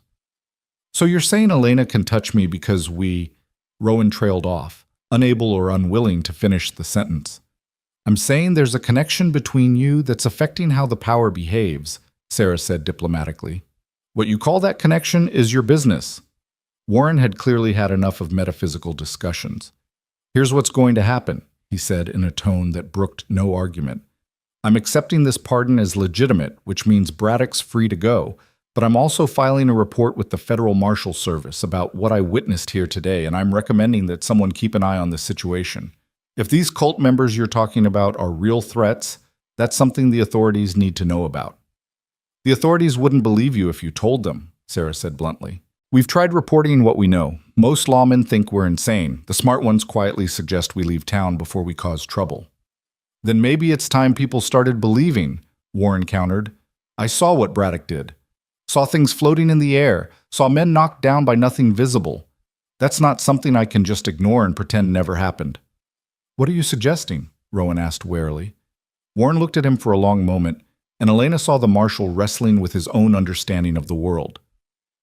I'm suggesting that maybe you folks should stay together, he finally said.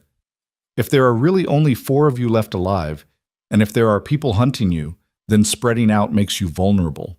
Maybe it's time to stop hiding and start defending yourselves properly. That's exactly what we've been trying to convince the others to do, James said, with evident satisfaction. But Marcus in Colorado won't leave his homestead, and Catherine in New Mexico insists she's safer alone. Maybe if they see that Rowan's found a way to have a real life despite the marking, they'll reconsider. We're not inviting them here, Rowan said quickly, alarm flashing across his face.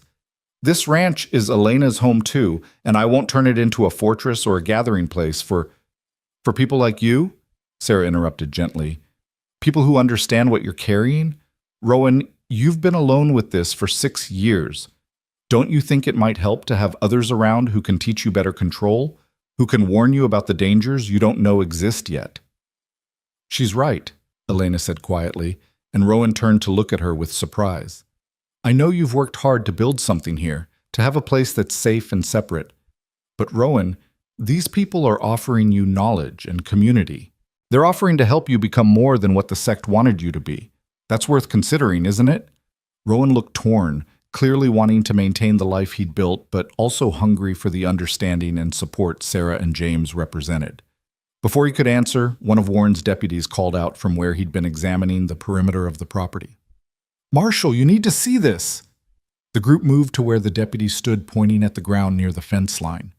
Deep in the dust were boot prints, lots of them, recent enough that they hadn't been disturbed by wind. Someone had been watching the ranch, and recently. Could be those kids from town who threw the rock, one of the other deputies suggested, but his voice lacked conviction. Sarah knelt beside the prints, her face grave.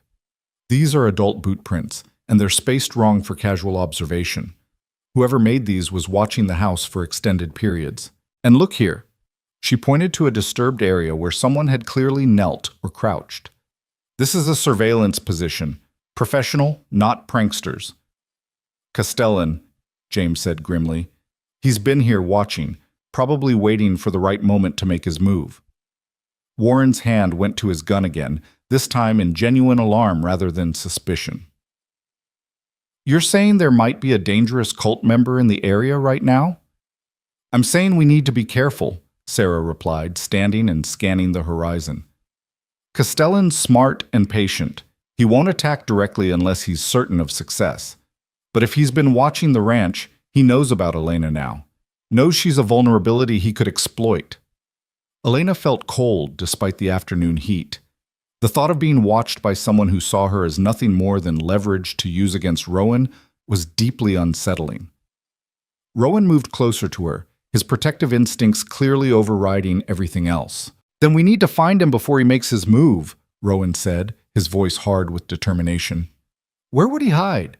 Where would you look if you were hunting cult members? Old missions, abandoned homesteads, anywhere isolated where strange activities wouldn't attract attention, James said. We've been checking those places throughout Texas for weeks, but it's a big territory and we're only 2 people. 3 people now, Rowan corrected. If you're serious about helping me learn control and hunting these bastards down, then I'm with you. But Elena stays protected. Whatever happens, she doesn't become collateral damage in this. Excuse me, Elena said sharply, but I think I should have some say in decisions about my safety and my life. I'm not some delicate flower that needs to be locked away, Rowan. I know that, Rowan said, turning to face her. But Elena, you've already been dragged into more than you bargained for when you answered that marriage notice. I won't let you be hurt because of what I am. What you are is my husband, Elena said firmly. And that means we face dangers together, not with you trying to shield me from everything difficult. I've learned about your power. I've seen you at your worst and helped you through it. Don't push me away now because you're afraid. Rowan looked like he wanted to argue, but Sarah's voice cut through the tension. She's right, you know. The marked ones who've survived longest are the ones who've had partners supporting them. Marcus has his wife helping run his homestead and watching his back. Catherine survived an assassination attempt because her brother was there to help her fight off the attackers. Isolation doesn't protect the people we love. It just makes us weaker when threats finally come. Listen to them, Elena urged. I'm not asking to go hunting cult members with you, but I am asking to be part of the decisions, to understand what's happening. This is my home now too, Rowan. My life.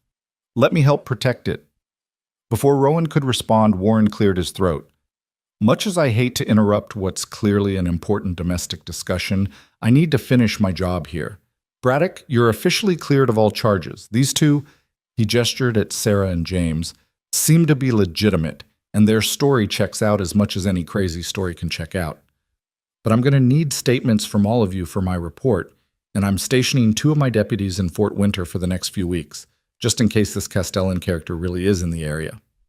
Thank you, Marshal, Rowan said, offering his hand before remembering himself and pulling back. Sorry, can't shake hands. Warren looked at the offered and withdrawn hand, then at Elena standing close to Rowan, then at Sarah and James with their visible marks. This is the strangest case I've ever worked, he said finally. And I once tracked a man who claimed to be a werewolf. Turned out he just had a lot of body hair and poor judgment. He shook his head. I'll send word to the other territorial marshals about the cult threat. Maybe someone else has seen something. In the meantime, you folks watch yourselves. The marshal and his men packed up and rode out as the sun began to set, leaving Rowan, Elena, Sarah, and James standing in the yard amid the debris of the confrontation. Elena could feel exhaustion pulling at her, the emotional weight of the day combining with the physical demands of treating Rowan's injury and standing against armed lawmen. But there were still things that needed to be discussed, questions that needed answers. Come inside, she said, making the decision for all of them. We should talk properly, and I need to check Rowan's stitches after all that exertion. They settled in the main room, Elena insisting on examining Rowan's ribs before allowing any further conversation. The wound had held together despite his loss of control, though the surrounding bruising looked worse. She rebandaged it carefully while Sarah and James watched with interest. You're good at that, Sarah observed. Medical training? Just experience helping my mother tend to neighbors, Elena replied. Nothing formal, but I've learned quickly since marrying Rowan, he seems determined to injure himself with concerning regularity. That's the power, James said. It makes us restless, drives us to push our physical limits. I spent my first year after marking barely sleeping, working until I collapsed, trying to exhaust the energy before it could build up. Didn't really work, but I couldn't stop trying. Is that why Rowan works from dawn to dusk? Elena asked, securing the bandage and helping Rowan back into his shirt, noting that he no longer tried to hide the marks from her, though he was still self-conscious about Sarah and James seeing them. Probably, Sarah confirmed. Sarah. The power needs an outlet. For James, it's physical labor. For me, it's making things. I do carpentry work, spend hours building and fixing. Marcus writes compulsively, thousands of pages trying to understand what was done to us. Catherine paints. We all find ways to channel the energy so it doesn't consume us. Rowan settled back into his chair, looking exhausted but more at peace than Elena had seen him in days.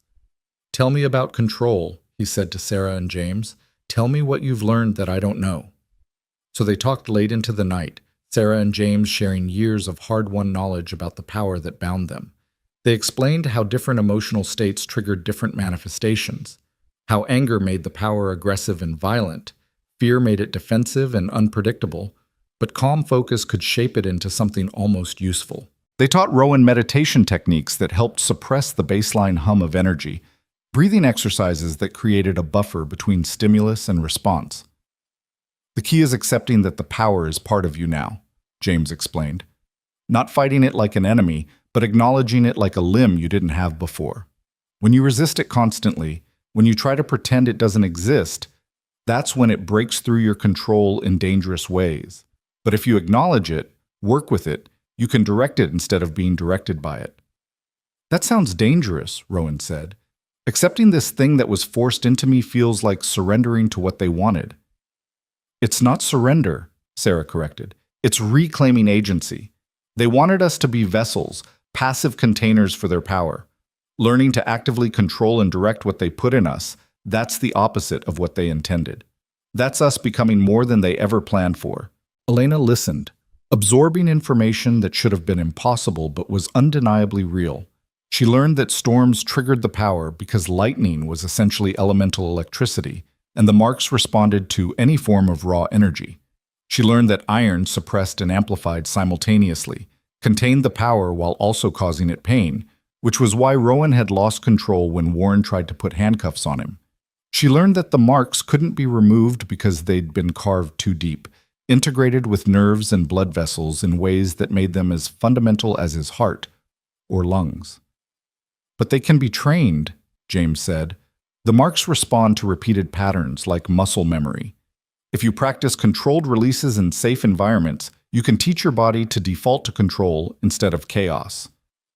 Show me, Rowan said. James stood and moved to the center of the room, rolling up his sleeves to expose marks similar to Rowan's but with different patterns. Watch, he said, and closed his eyes. For a moment, nothing happened. Then the marks on James's arms began to glow softly, not the blazing light of loss of control, but a steady, manageable luminescence. The air around him shimmered slightly, and Elena felt a breeze start to circulate through the room, despite all the windows being closed. It was gentle, controlled, almost peaceful. "I'm moving air," James explained, his voice calm despite the obvious concentration on his face. "Not a lot, not violently, just enough to practice directing the power instead of suppressing it. When I first started learning this, I could barely manage a few seconds before losing control. Now I can maintain it for hours if needed." The breeze faded, and James's marks dimmed back to their baseline glow. He opened his eyes and smiled at Rowan's stunned expression. "You could learn to do the same. All of us can, with practice. Sarah's even better at it than I am. She can reshape metal without touching it, move objects with precision, all because she spent years training instead of just suppressing." "I don't know if I can do that," Rowan said quietly. "Every time I let the power out even a little, people get hurt." "Because you've only ever lost control, never practiced control," Sarah said gently, "and because you've been doing it alone." "But you're not alone anymore, Rowan. We can help you practice safely, give you feedback, teach you the techniques that have worked for us. It won't be easy, and it won't be fast, but it's possible." Elena saw hope and fear warring on Rowan's face.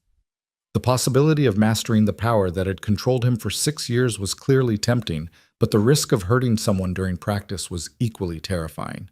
She reached out and took his hand, offering silent support. "I'll help too," she said. "However I can." Rowan looked at their joined hands, then at Sarah and James, then back at Elena. "All right," he finally said. "Teach me. Help me become more than a prisoner of this thing inside me." Sarah smiled, and for the first time since arriving, she looked genuinely pleased. "That's what we were hoping you'd say. James and I have been traveling for 2 years, gathering the marked ones, building a network. We can't undo what was done to us, but we can learn to live with it, maybe even use it for something good." "What did you have in mind?" Elena asked. "The sect has been kidnapping people for decades," Sarah said grimly. "Not just for marking rituals, but for other purposes too. Forced labor, human sacrifice, who knows what else. We found evidence of at least 15 people who disappeared in regions where the sect operated. Most are probably dead, but some might still be captive. We want to find them, free them, and then hunt down every last cult member until this nightmare is over." "That's ambitious," Rowan said, "and dangerous." "Everything about our existence is dangerous," James countered. "At least this way we're being dangerous in a direction that matters." They talked until exhaustion finally pulled them all towards sleep. Sarah and James accepted the spare bedroom, leaving Rowan and Elena standing in the main room as the first light of dawn began creeping through the windows.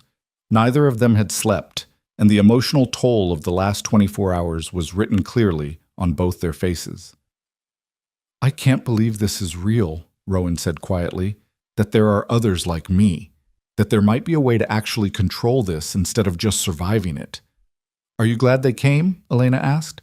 Rowan considered the question seriously. "Yes," he finally said. "Terrified, but glad. For 6 years I thought I was alone with this curse. Now I find out there's a whole network of people fighting to reclaim their lives from the same people who destroyed mine. It's It's overwhelming, but in a good way, maybe. Elena moved closer, resting her head against his shoulder, a gesture that would have been impossible months ago, but now felt natural. You don't have to decide everything tonight, she said. Sarah and James aren't going anywhere immediately. We have time to figure out what comes next. I know, Rowan said, wrapping his arm around her carefully, still marveling at the simple fact that he could hold her without causing pain. But I think I've already decided. I want to learn control. I want to help find the people the sect has taken. And I want... He paused, seeming to struggle with words.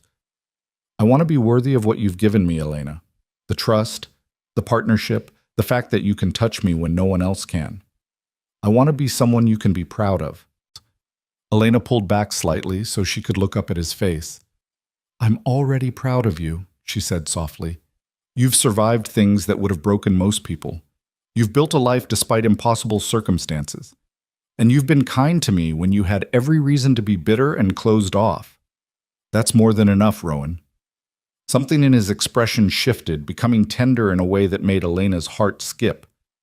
When Sarah talked about emotional bonds changing how the power works, he said carefully, she used the word love.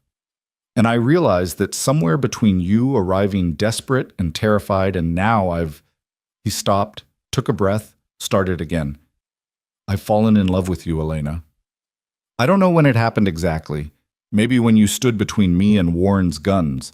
Maybe when you held my hand through that first storm. Maybe it's been building since you first agreed to this crazy arrangement. But it's true. And I thought you should know. Elena felt tears prick her eyes. Not from sadness, but from the overwhelming rightness of hearing those words. I love you too, she said, and watched wonder bloom across Rowan's face. I think I started loving you the day you told me about the marks, when you were so afraid I'd leave but brave enough to be honest anyway. And it grew every day after that, watching you fight to be good despite everything trying to make you feel like a monster. Rowan pulled her close again, holding her like she was something precious and fragile despite knowing she was neither. They stood like that as the sun rose, two people who had found each other in darkness learning to stand together in the light.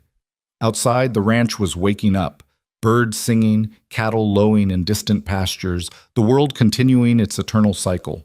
Inside, two damaged souls were becoming something whole, but neither of them could know that in an abandoned mission 30 miles south, Castellan was watching them through a scrying mirror, his ancient face twisted with rage at seeing his prize vessel slipping beyond his reach, already planning the violence that would bring Rowan Braddock back under his control or destroy him entirely. The peace they'd found was real, but it was also temporary. The real storm was still coming. The next 3 weeks brought a transformation to Braddock Ranch that would have seemed impossible just months before. Sarah and James stayed, turning the barn into a makeshift training ground where Rowan spent hours each day learning to consciously direct the power that had controlled him for so long. Elena watched from the house as he practiced releasing small amounts of energy in controlled bursts, watched him fail and rage and try again with the stubborn determination of a man who'd spent 6 years as a prisoner finally seeing the bars of his cage. On the 4th day of training, Rowan managed to levitate a small stone for nearly 30 seconds before his concentration broke and it clattered to the ground.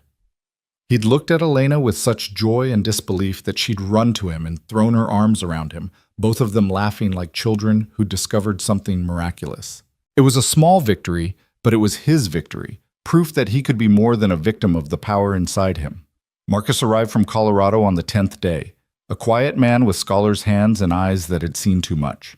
His marks were on his back and chest, hidden beneath layers of clothing, and he brought with him journals filled with research about the sect's history and theology. He and Rowan spent long evenings poring over the texts, searching for any weakness they could exploit, any knowledge that might help them understand what had been done to them. Catherine came 3 days later, fierce and sharp-edged, her marks visible on her face and neck like war paint she'd stopped trying to hide. She was the best of them at combat applications of the power, having spent years defending herself from assassination attempts. She taught Rowan how to create barriers of compressed air, how to redirect attacks, how to sense danger before it manifested. Elena found her intimidating at first, but Catherine softened around the edges when she saw how devoted Rowan and Elena were to each other. "You're good for him," Catherine told Elena one afternoon while they prepared dinner together. "I can see the difference it makes, having someone who sees past the marks to the person underneath. Marcus has that with his wife, and it saved him. You're saving Rowan the same way." "He's saving me too," Elena replied, slicing vegetables with practiced efficiency. "I was alone and desperate when I came here. He gave me a home and a purpose. We're saving each other." Catherine smiled, a rare expression that transformed her scarred face into something almost gentle. "That's the best kind of saving." But even as the household found its rhythm, even as Rowan grew stronger and more confident in his control, there was an undercurrent of tension that none of them could quite shake. The boot prints near the fence line hadn't reappeared, but that absence felt more ominous than comforting. Castellan was out there somewhere, watching and waiting, and the question wasn't if he would strike, but when. The answer came on a Tuesday morning 3 weeks after Sarah and James's arrival. Elena was hanging laundry when she heard hoofbeats approaching fast. Not the measured pace of a casual visitor, but the desperate speed of someone fleeing. She turned to see a rider she didn't recognize pulling up to the house, his horse lathered with sweat and wild-eyed. "Need to speak to Braddock," the man gasped, sliding from his saddle. "Now, it's urgent." Rowan emerged from the barn with Sarah and James flanking him, immediately on alert. "I'm Braddock. What's happened?" The rider was one of Marshal Warren's deputies, Elena realized, a young man named Peters who'd been stationed in Fort Winter to watch for cult activity. His face was pale and his hand shook as he pulled a folded paper from his jacket. "The marshal's been taken," Peters said, his voice cracking with barely controlled panic. 3 men ambushed him on the road to Austin yesterday. They left this note pinned to a tree where we'd find it. Rowan took the paper and unfolded it, his face going hard as stone as he read. Sarah looked over his shoulder and cursed softly. Without a word, Rowan handed the note to Elena. The handwriting was elegant and precise, almost beautiful, which made the words themselves more disturbing. "Rowan Braddock, you have something that belongs to me. 6 years ago you fled before our great work could be completed, robbing us of our most promising vessel. Now you've gathered others of our marked ones around you, playing at being something other than what you truly are. This ends now. I have your Marshal Warren and will exchange him for you, alone, unarmed, and willing. Come to the San Felipe Mission ruins at sunset tomorrow. Bring any of your new companions, and the Marshal dies. Attempt to resist, and he dies. You know what I'm capable of, Rowan. I carved those marks into your flesh myself. I can remove them just as easily, though the process will destroy you. The choice is yours. Surrender yourself for proper completion of the ritual, or carry the Marshal's death along with all the others you've caused. I'll be waiting. Castellan. Elena felt ice flood her veins. This was it. The confrontation they'd all been dreading, framed in exactly the way that would make Rowan most vulnerable. Appeal to his guilt, threaten an innocent life, demand he face the nightmare alone. It was perfectly calculated to exploit every weakness Rowan had. You can't go, she said immediately. It's obviously a trap. Of course it's a trap, Rowan replied, his voice eerily calm. But he has Warren, and Warren was only there because of me. I can't let him die because I'm afraid. This is exactly what Castellan wants, James said urgently. He's trying to separate you from the people who can help you. If you go alone, he'll complete whatever ritual he has planned, and we'll lose you. And if I don't go, he kills Warren and probably comes after Elena next, Rowan countered. I won't risk her. I won't risk any of you. So your plan is to just surrender? Catherine demanded, having emerged from the house at the commotion. Let them finish what they started 6 years ago? Rowan, you're better than that. You're stronger than that now. I'm not strong enough to face a master ritualist who literally created the power inside me, Rowan said flatly. None of us are. Castellan's had decades to perfect his craft. We've had weeks of practice. Then we get more help, Marcus suggested. We contact the territorial marshals, the rangers, anyone with authority who might believe us. There's no time, Sarah said grimly. Sunset tomorrow gives us maybe 30 hours. Even if we could convince someone in authority to help, they couldn't mobilize fast enough. And honestly, what would we tell them? That a cult leader who can work magic has kidnapped a federal marshal and wants to complete a ritual on our marked friend? They'd lock us up for being insane. Deputy Peters cleared his throat nervously. The other deputies and I could help, he offered. Marshal Warren took a chance believing your story. We're willing to do the same. We may not understand all this magic business, but we know how to handle armed men. How many deputies? Catherine asked, her tactical mind clearly calculating odds. 4 counting me, Peters said. Not much, but we're all decent shots. Against Castellan? That won't be enough, Sarah said. He's trained in combat magic specifically designed to counter mundane weapons. Bullets won't reach him if he's prepared. Then we don't fight him with bullets, Rowan said, and Elena heard something shift in his voice. Determination replacing resignation. We fight him with the same power he gave us. We use what we've learned, work together, and we end this. Not with surrender, but with resistance. Now that's the spirit, Catherine said with grim satisfaction. What did you have in mind? They spent the rest of the day planning, spreading maps of the San Felipe mission ruins across the kitchen table and arguing strategies. The mission had been abandoned for decades, its adobe walls crumbling back into the desert, but Marcus's research revealed it had been one of the sect's original gathering places. Castellan choosing it for the confrontation was symbolic. He wanted to complete Rowan's transformation where the sect's power had first taken root in Texas soil. He'll have prepared the site, Marcus warned, pointing to the mission's layout. Ritual circles, protective wards, probably trapped approaches. Walking in blind would be suicide. So we don't walk in blind, Elena said, surprising everyone by speaking up. We scout it first, today, before sunset. See what he's set up and plan accordingly. That's dangerous, Rowan said immediately. If Castellan's there already... He won't be, Catherine interrupted. He's too theatrical for that. He'll arrive exactly at sunset tomorrow after spending the day preparing. He wants the confrontation to be dramatic. That gives us tonight to gather intelligence. I'll go, Sarah volunteered. I'm the best at stealth work, and my marks are more stable than most. I can get close without triggering alarms. Take Peters with you, Elena suggested. If something goes wrong, you'll need someone who can ride back and warn us fast. Sarah nodded agreement, and within the hour, she and the deputy were riding south toward the mission ruins. The rest of them continued planning, working through scenarios and contingencies. Rowan was quiet through most of it, his face drawn with tension Elena recognized as guilt trying to assert itself. When the others dispersed to prepare weapons and supplies, Elena pulled Rowan aside. Talk to me, she said. What are you thinking? That I should do what he wants, Rowan admitted quietly. Just go. Surrender. Let him complete whatever ritual he has planned. If it kills me, at least everyone else stays safe. If it doesn't, maybe I'd finally be free of these marks. Or maybe you'd become something worse, Elena countered. Rowan, Castellan doesn't want to free you. He wants to control you. Whatever ritual he's planning, it won't give you peace. It'll just trade one prison for another. But Warren would live. You would be safe. Would I? Elena challenged. You think if Castellan gets what he wants from you, he'll just ignore the fact that there are 3 other marked vessels here? That he'll let Sarah and James and Catherine walk away? No, Rowan. Your surrender won't protect anyone. It'll just make us weaker when he comes for the rest of us. Rowan closed his eyes, pain written across every line of his face. I'm so tired of people being in danger because of what I am. Then stop thinking of yourself as the danger, Elena said firmly, taking his face in her hands. You're not what's dangerous here. Castellan is. The sect is. They're the ones who created this situation. You're just trying to survive it, and there's no shame in that. But survival doesn't mean surrender. It means fighting back. What if I'm not strong enough? Then we'll be strong together, Elena said.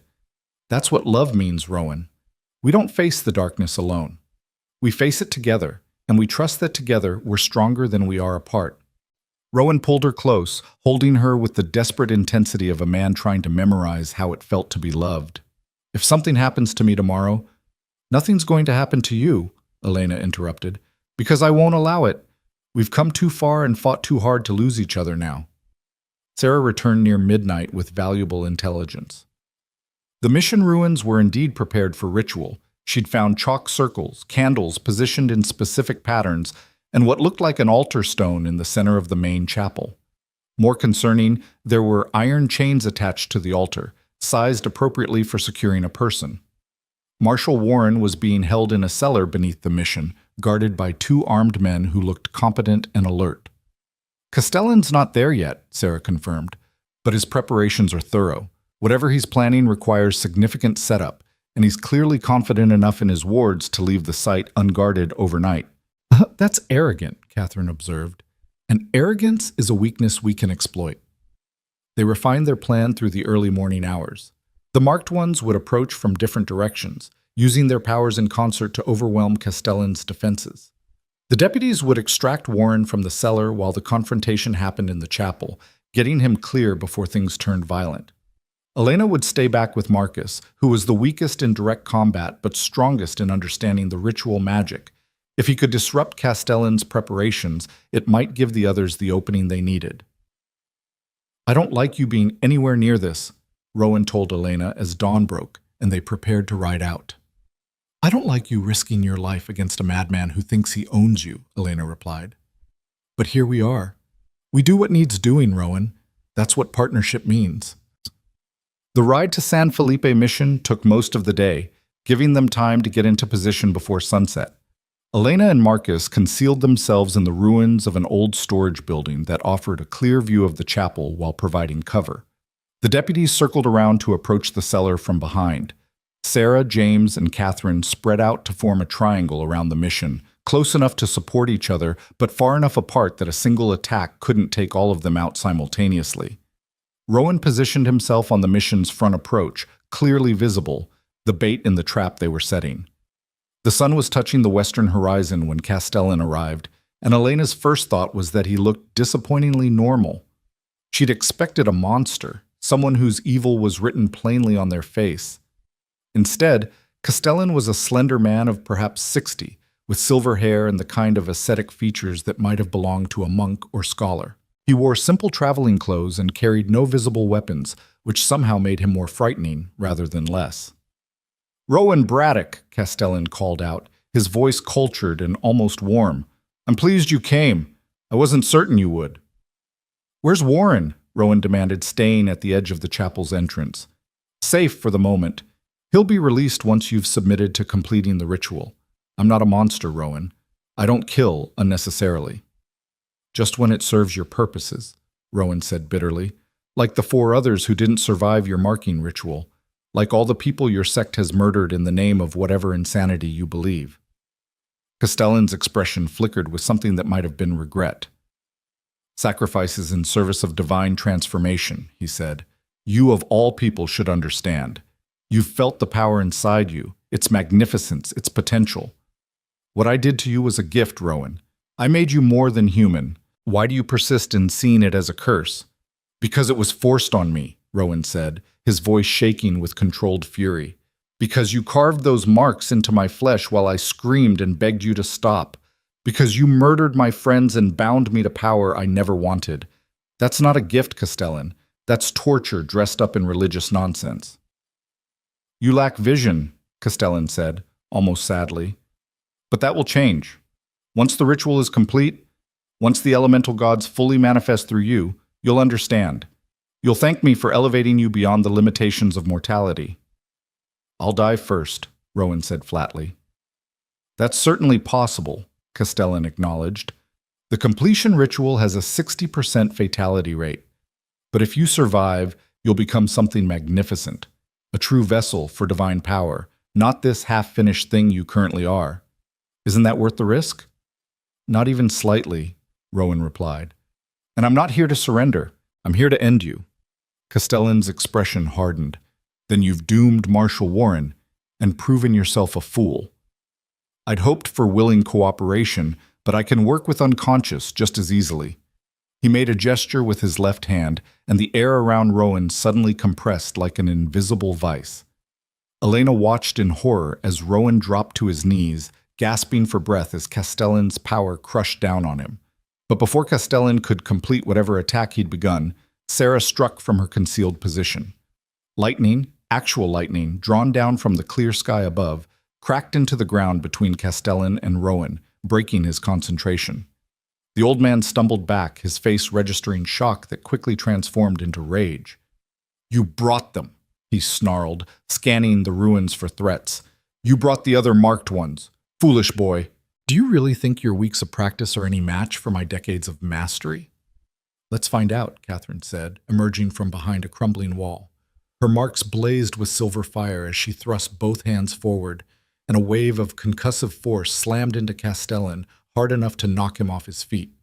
But the old ritualist recovered with inhuman speed, rolling to his feet and raising his own hands.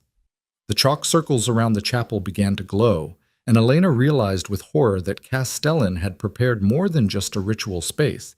He'd created a combat arena specifically designed to enhance his own power while limiting his opponents. "You're standing in a trap," Castellan said with grim satisfaction as the glowing circles activated. "Every mark you bear is connected to rituals I performed. Did you really think you could raise your hands against your creator?"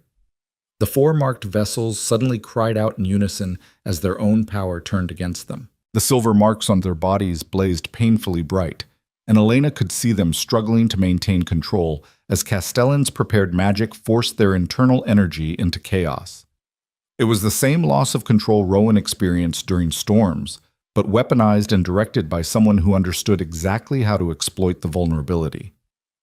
"This is where it ends," Castellan declared, walking toward where Rowan had collapsed, still struggling against the power being forced through his body. "I'll take you back to my sanctum, complete what I started, and then hunt down these other wayward vessels one by one. You've forced my hand, Rowan. I would have been gentle with you. Now I'll simply be thorough." But Castellan had made a fatal error in his planning. He'd prepared for marked vessels. He'd trapped Rowan, Sarah, James, and Catherine in a magical snare that turned their own power against them. What he hadn't prepared for was 4 armed deputies who didn't bear any marks at all, and who had absolutely no patience for cult leaders who kidnapped federal marshals. Peters and his fellow deputies emerged from the cellar with Warren between them, bruised but alive, and they opened fire on Castellan with no hesitation and no mercy. The old man's protective wards stopped the first volley of bullets, but the effort of maintaining both the wards and the power controlling the marked vessels was clearly straining him. His concentration fractured, and Elena saw the glowing circles flicker. That momentary weakness was all Marcus needed. He'd been studying the ritual circles while Castellan was distracted, and now he moved with surprising speed for someone who'd been so quiet throughout. From his position, he kicked dust across 3 of the chalk circles, breaking their geometric integrity. The effect was immediate and dramatic. The prepared magic destabilized like a house of cards collapsing, and suddenly the marked vessels were free. Rowan surged to his feet, his eyes blazing with silver light and 6 years of suppressed rage. "You want to see what your gift can do, Castellan?" he roared. "Let me show you." What happened next would be talked about in Fort Winter for generations, though the details would become increasingly exaggerated with each retelling. The truth was remarkable enough. Rowan Braddock, supported by 3 other marked vessels who'd learned to control their power, turned the energy that had been forced into them against the man who'd put it there. They didn't kill him with fire or lightning or any of the dramatic violence that legends would later claim. Instead, they did something more fitting. Working in concert, their powers synchronized in ways Castellan had never intended, they wove a cage of pure force around the old ritualist. It was invisible to normal eyes, but impenetrable as iron, containing him in a sphere of compressed air and directed energy that nullified his own magic while preventing any physical escape. Castellan raged and struggled and tried desperately to counter what they'd done. But he was one man, powerful, yes, but ultimately just one man, against 4 who'd learned to turn his greatest achievement against him. "You wanted to make us into vessels for gods," Sarah said, her voice cold and hard. "Instead, you just made us into people who finally learned to work together. That's the problem with treating humans like objects, Castellan. Eventually, we remind you that we're not." Marshal Warren, nursing a bruised jaw but otherwise functional, approached the imprisoned ritualist with handcuffs ready. "Castellan, you're under arrest for kidnapping a federal officer, murder, conspiracy, and probably a dozen other charges we'll figure out once we get you somewhere with actual laws. You have the right to shut up, which I strongly encourage you to exercise."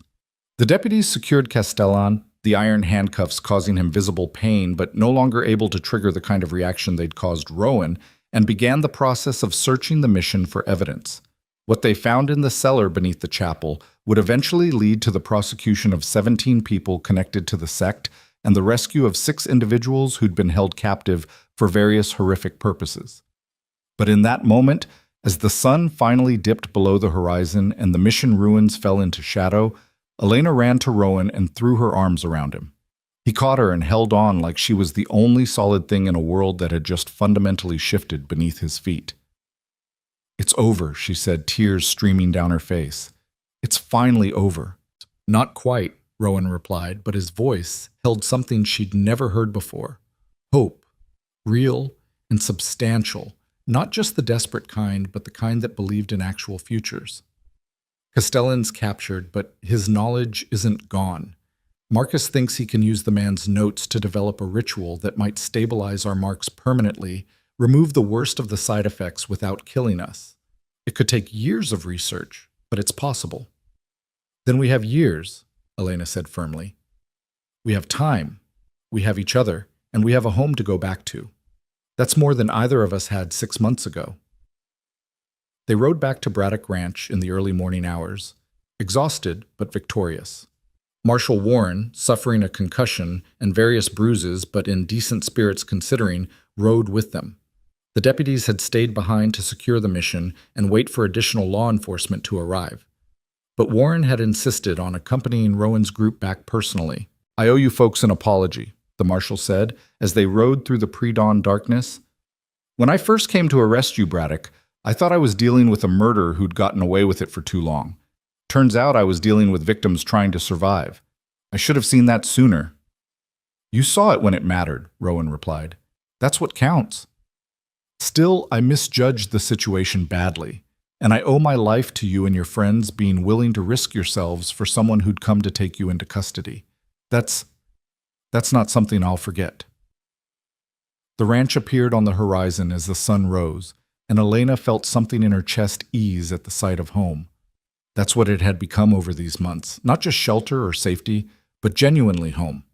A place where love had grown in the spaces between fear and hope, where 2 desperately lonely people had found each other and built something worth protecting. Over the following weeks, life slowly returned to a new kind of normal. Sarah, James, Catherine, and Marcus stayed at the ranch while they planned their next moves. Marcus spent long hours translating Castellan's captured notes, searching for the ritual that might stabilize the marks permanently. Catherine trained the others in combat applications of their powers, determined that they'd never be vulnerable the way they'd been before. Sarah and James talked about establishing a permanent sanctuary for marked individuals, a place where they could live without fear of discovery or persecution. And Rowan and Elena simply lived day by day, learning to be married in all the ways their practical arrangement had never quite allowed for. They moved Rowan's belongings into the main house, ending his exile to the barn. They worked the ranch together, Elena learning to manage cattle, while Rowan learned to accept help without guilt. They talked late into the night about dreams and fears, and the future they were building together. 3 months after Castellan's capture, on a morning when autumn was just beginning to paint the edges of Texas gold, Elena woke feeling ill. She dismissed it as something she'd eaten, but when the nausea continued for a week, a terrible and wonderful possibility occurred to her. She rode into town alone, spoke quietly with Mrs. Hendricks, who'd first warned her about the mysterious Mr. Braddock, and returned to the ranch with confirmation of what she'd suspected. She was pregnant. The impossibility of it took her breath away. Rowan had believed his marks made him sterile, that the power inside him had burned away any possibility of fatherhood. But somehow, miraculously, life had found a way. She carried the news like a secret treasure for 2 days, trying to find the right moment to tell him. The moment chose itself. They were sitting on the porch at sunset, Rowan's arm around her shoulders, watching the sky paint itself in shades of orange and purple. The marks on his arms were visible, his sleeves rolled up now that he no longer felt the need to hide what he was. "Rowan," Elena said quietly, "I have something to tell you." He turned to look at her, and whatever he saw in her face made him go very still. "What is it?" "I'm pregnant," she said simply. "About 2 months along, Mrs. Hendricks thinks." For a long moment, Rowan just stared at her, his expression cycling through disbelief, shock, wonder, and fear in rapid succession. "That's impossible," he whispered. "The power, I thought Apparently the power doesn't prevent everything, Elena said, smiling through sudden tears. We're going to have a baby, Rowan. A child. Our child. Rowan's hands went to her stomach, pressing gently against the place where new life was growing, and Elena saw silver light flicker beneath his palms, not hurting, just responding to the profound emotion flooding through him. What if the marks transfer? He asked, his voice breaking. What if I've cursed our child the way I was cursed? Then we'll love them anyway, Elena said firmly. We'll teach them control the way you've learned. We'll give them family and support and everything you didn't have when you were forced to carry this alone. But Rowan, we don't know that the marks will transfer. Maybe they won't. Maybe our child will be born completely normal, without any of this power.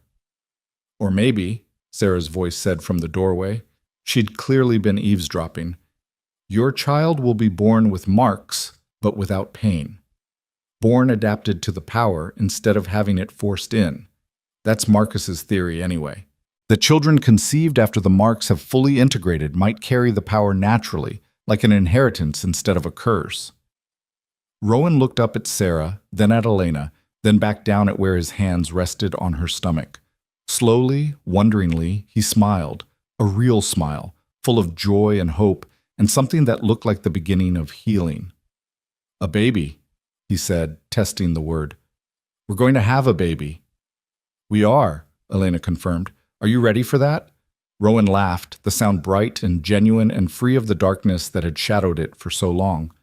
I don't think anyone's ever ready for something this momentous. But with you? Yes. I'm ready to try. The pregnancy progressed normally despite everyone's concerns. Marcus monitored Elena carefully, using his research to check for any signs that the marks were affecting the developing child. What he found was unexpected, faint silver tracings along the baby's developing spine, visible only when Elena was in bright sunlight or when Rowan touched her stomach. The child was marked, but differently than the adults had been. More integrated, more natural, as if the power was part of their fundamental design rather than an addition forced into unwilling flesh. This could change everything, Marcus said, his voice awed as he showed them his drawings of what he'd observed. If your child is born healthy and marked, it means the power can be inherited naturally. It means the next generation won't have to suffer the way we did. They'll just be. They'll still have to learn control, Catherine pointed out. Having the power naturally doesn't mean automatically knowing how to use it safely. No, Rowan agreed, but they'll have us to teach them. They'll have family who understand, who can guide them. They'll never have to be alone with this the way I was. Elena gave birth on a spring morning when the air smelled of wildflowers and new grass, when the ranch was alive with the sounds of calves being born and birds building nests. The labor was long and difficult, but Sarah and Mrs. Hendricks attended her while Rowan paced outside, too nervous to stay still and too devoted to go far. When the baby's cry finally pierced the air, Rowan burst through the door to find Elena exhausted but smiling, holding a tiny bundle wrapped in soft blankets. It's a boy, she said, her voice hoarse but triumphant. A healthy, perfect boy. Rowan approached slowly, almost reverently, and when Elena pulled back the blanket to show him their son, he made a sound that was half sob, half laugh. The baby was red and wrinkled and beautiful, with a shock of dark hair and tiny fists waving at the world. And there, along his tiny spine and shoulders, were faint silver marks, delicate and beautiful, like someone had painted him with starlight. Adam, Rowan said, the name they'd chosen together. Adam Braddock. He held his son for the first time with shaking hands, marveling at how small and fragile and perfect he was. The marks on Adam's skin glowed faintly in response to his father's touch. But there was no pain, no burning, just connection. The child was marked but not cursed, powerful but not dangerous. He was something entirely new, the first naturally marked vessel, born of love rather than torture, carrying power that was his birthright rather than his prison. Over the following months, the ranch transformed into something no one could have predicted. Marcus established a research center in one of the outbuildings, bringing in scholars and healers who could be trusted with the truth about the marks. Catherine built a training facility where marked individuals could learn control and safety. Sarah and James created a network that helped locate and rescue others who'd been taken by remaining sect members, or who'd been marked and abandoned to survive alone. And Rowan, Elena, and baby Adam became the heart of it all, proof that marked individuals could build real lives, have families, find happiness despite the darkness in their past. Visitors came from across the territory and beyond, some seeking help, others offering knowledge. The ranch that had once been a place of isolation became a sanctuary for people learning to reclaim their humanity from those who'd tried to steal it. Adam grew strong and healthy, his marks visible but stable, his power manifesting in small, controllable ways as he developed. At 6 months old, he could make small objects float when he laughed. At a year, he could create tiny breezes when he was excited. But unlike his father's power, Adam's was joyful, something that brought delight rather than fear, connection rather than isolation. "He's going to be extraordinary," Marcus said one evening, watching toddler Adam make flower petals dance in the air for his mother's entertainment. Not despite the marks, but because of them. Because he was born to parents who love him, raised by a community that understands him. He's everything we wish we'd had. He's everything we're going to make sure every marked child has from now on, Rowan corrected. No more victims. No more prisoners of power we didn't choose. Just people learning to be extraordinary in their own ways. Elena watched her husband play with their son, watched silver light dance between them as their marks responded to each other in harmony rather than conflict, and felt a profound sense of gratitude for the strange path that had brought her to this moment. She'd come to this ranch desperate and alone, answering a marriage notice from a man no one else dared approach. She'd expected survival at best, misery at worst. Instead, she'd found love, messy and complicated and absolutely real. She'd found purpose in helping build something that mattered. She'd found family among people who'd been marked by darkness, but who chose every day to walk toward light. The cowboy nobody had dared to touch was now a man surrounded by people who loved him, leading a community of survivors turned into something powerful and purposeful. The marks that had once been his prison had become his mission, not to escape them, but to help others understand that being marked didn't mean being cursed. That power forced upon you didn't have to define you, that even the darkest beginnings could lead to beautiful endings if you found the courage to keep living, keep hoping, keep choosing love over fear. As the sun set over Braddock Ranch, painting the Texas sky in shades of gold and purple, Elena Braddock held her marked son and stood beside her marked husband and looked out over land filled with marked people learning to be free. And she knew with absolute certainty that she'd made the right choice that desperate day when she'd answered an impossible notice and married a man wrapped in mystery. Sometimes the most terrifying leaps of faith led to the most extraordinary destinations. Sometimes the people everyone else feared were exactly the people who understood what it meant to be brave. And sometimes, just sometimes, love really could transform curses into blessings, isolation into community, and fear into hope that blazed as bright as silver marks glowing in the gathering dark. The end.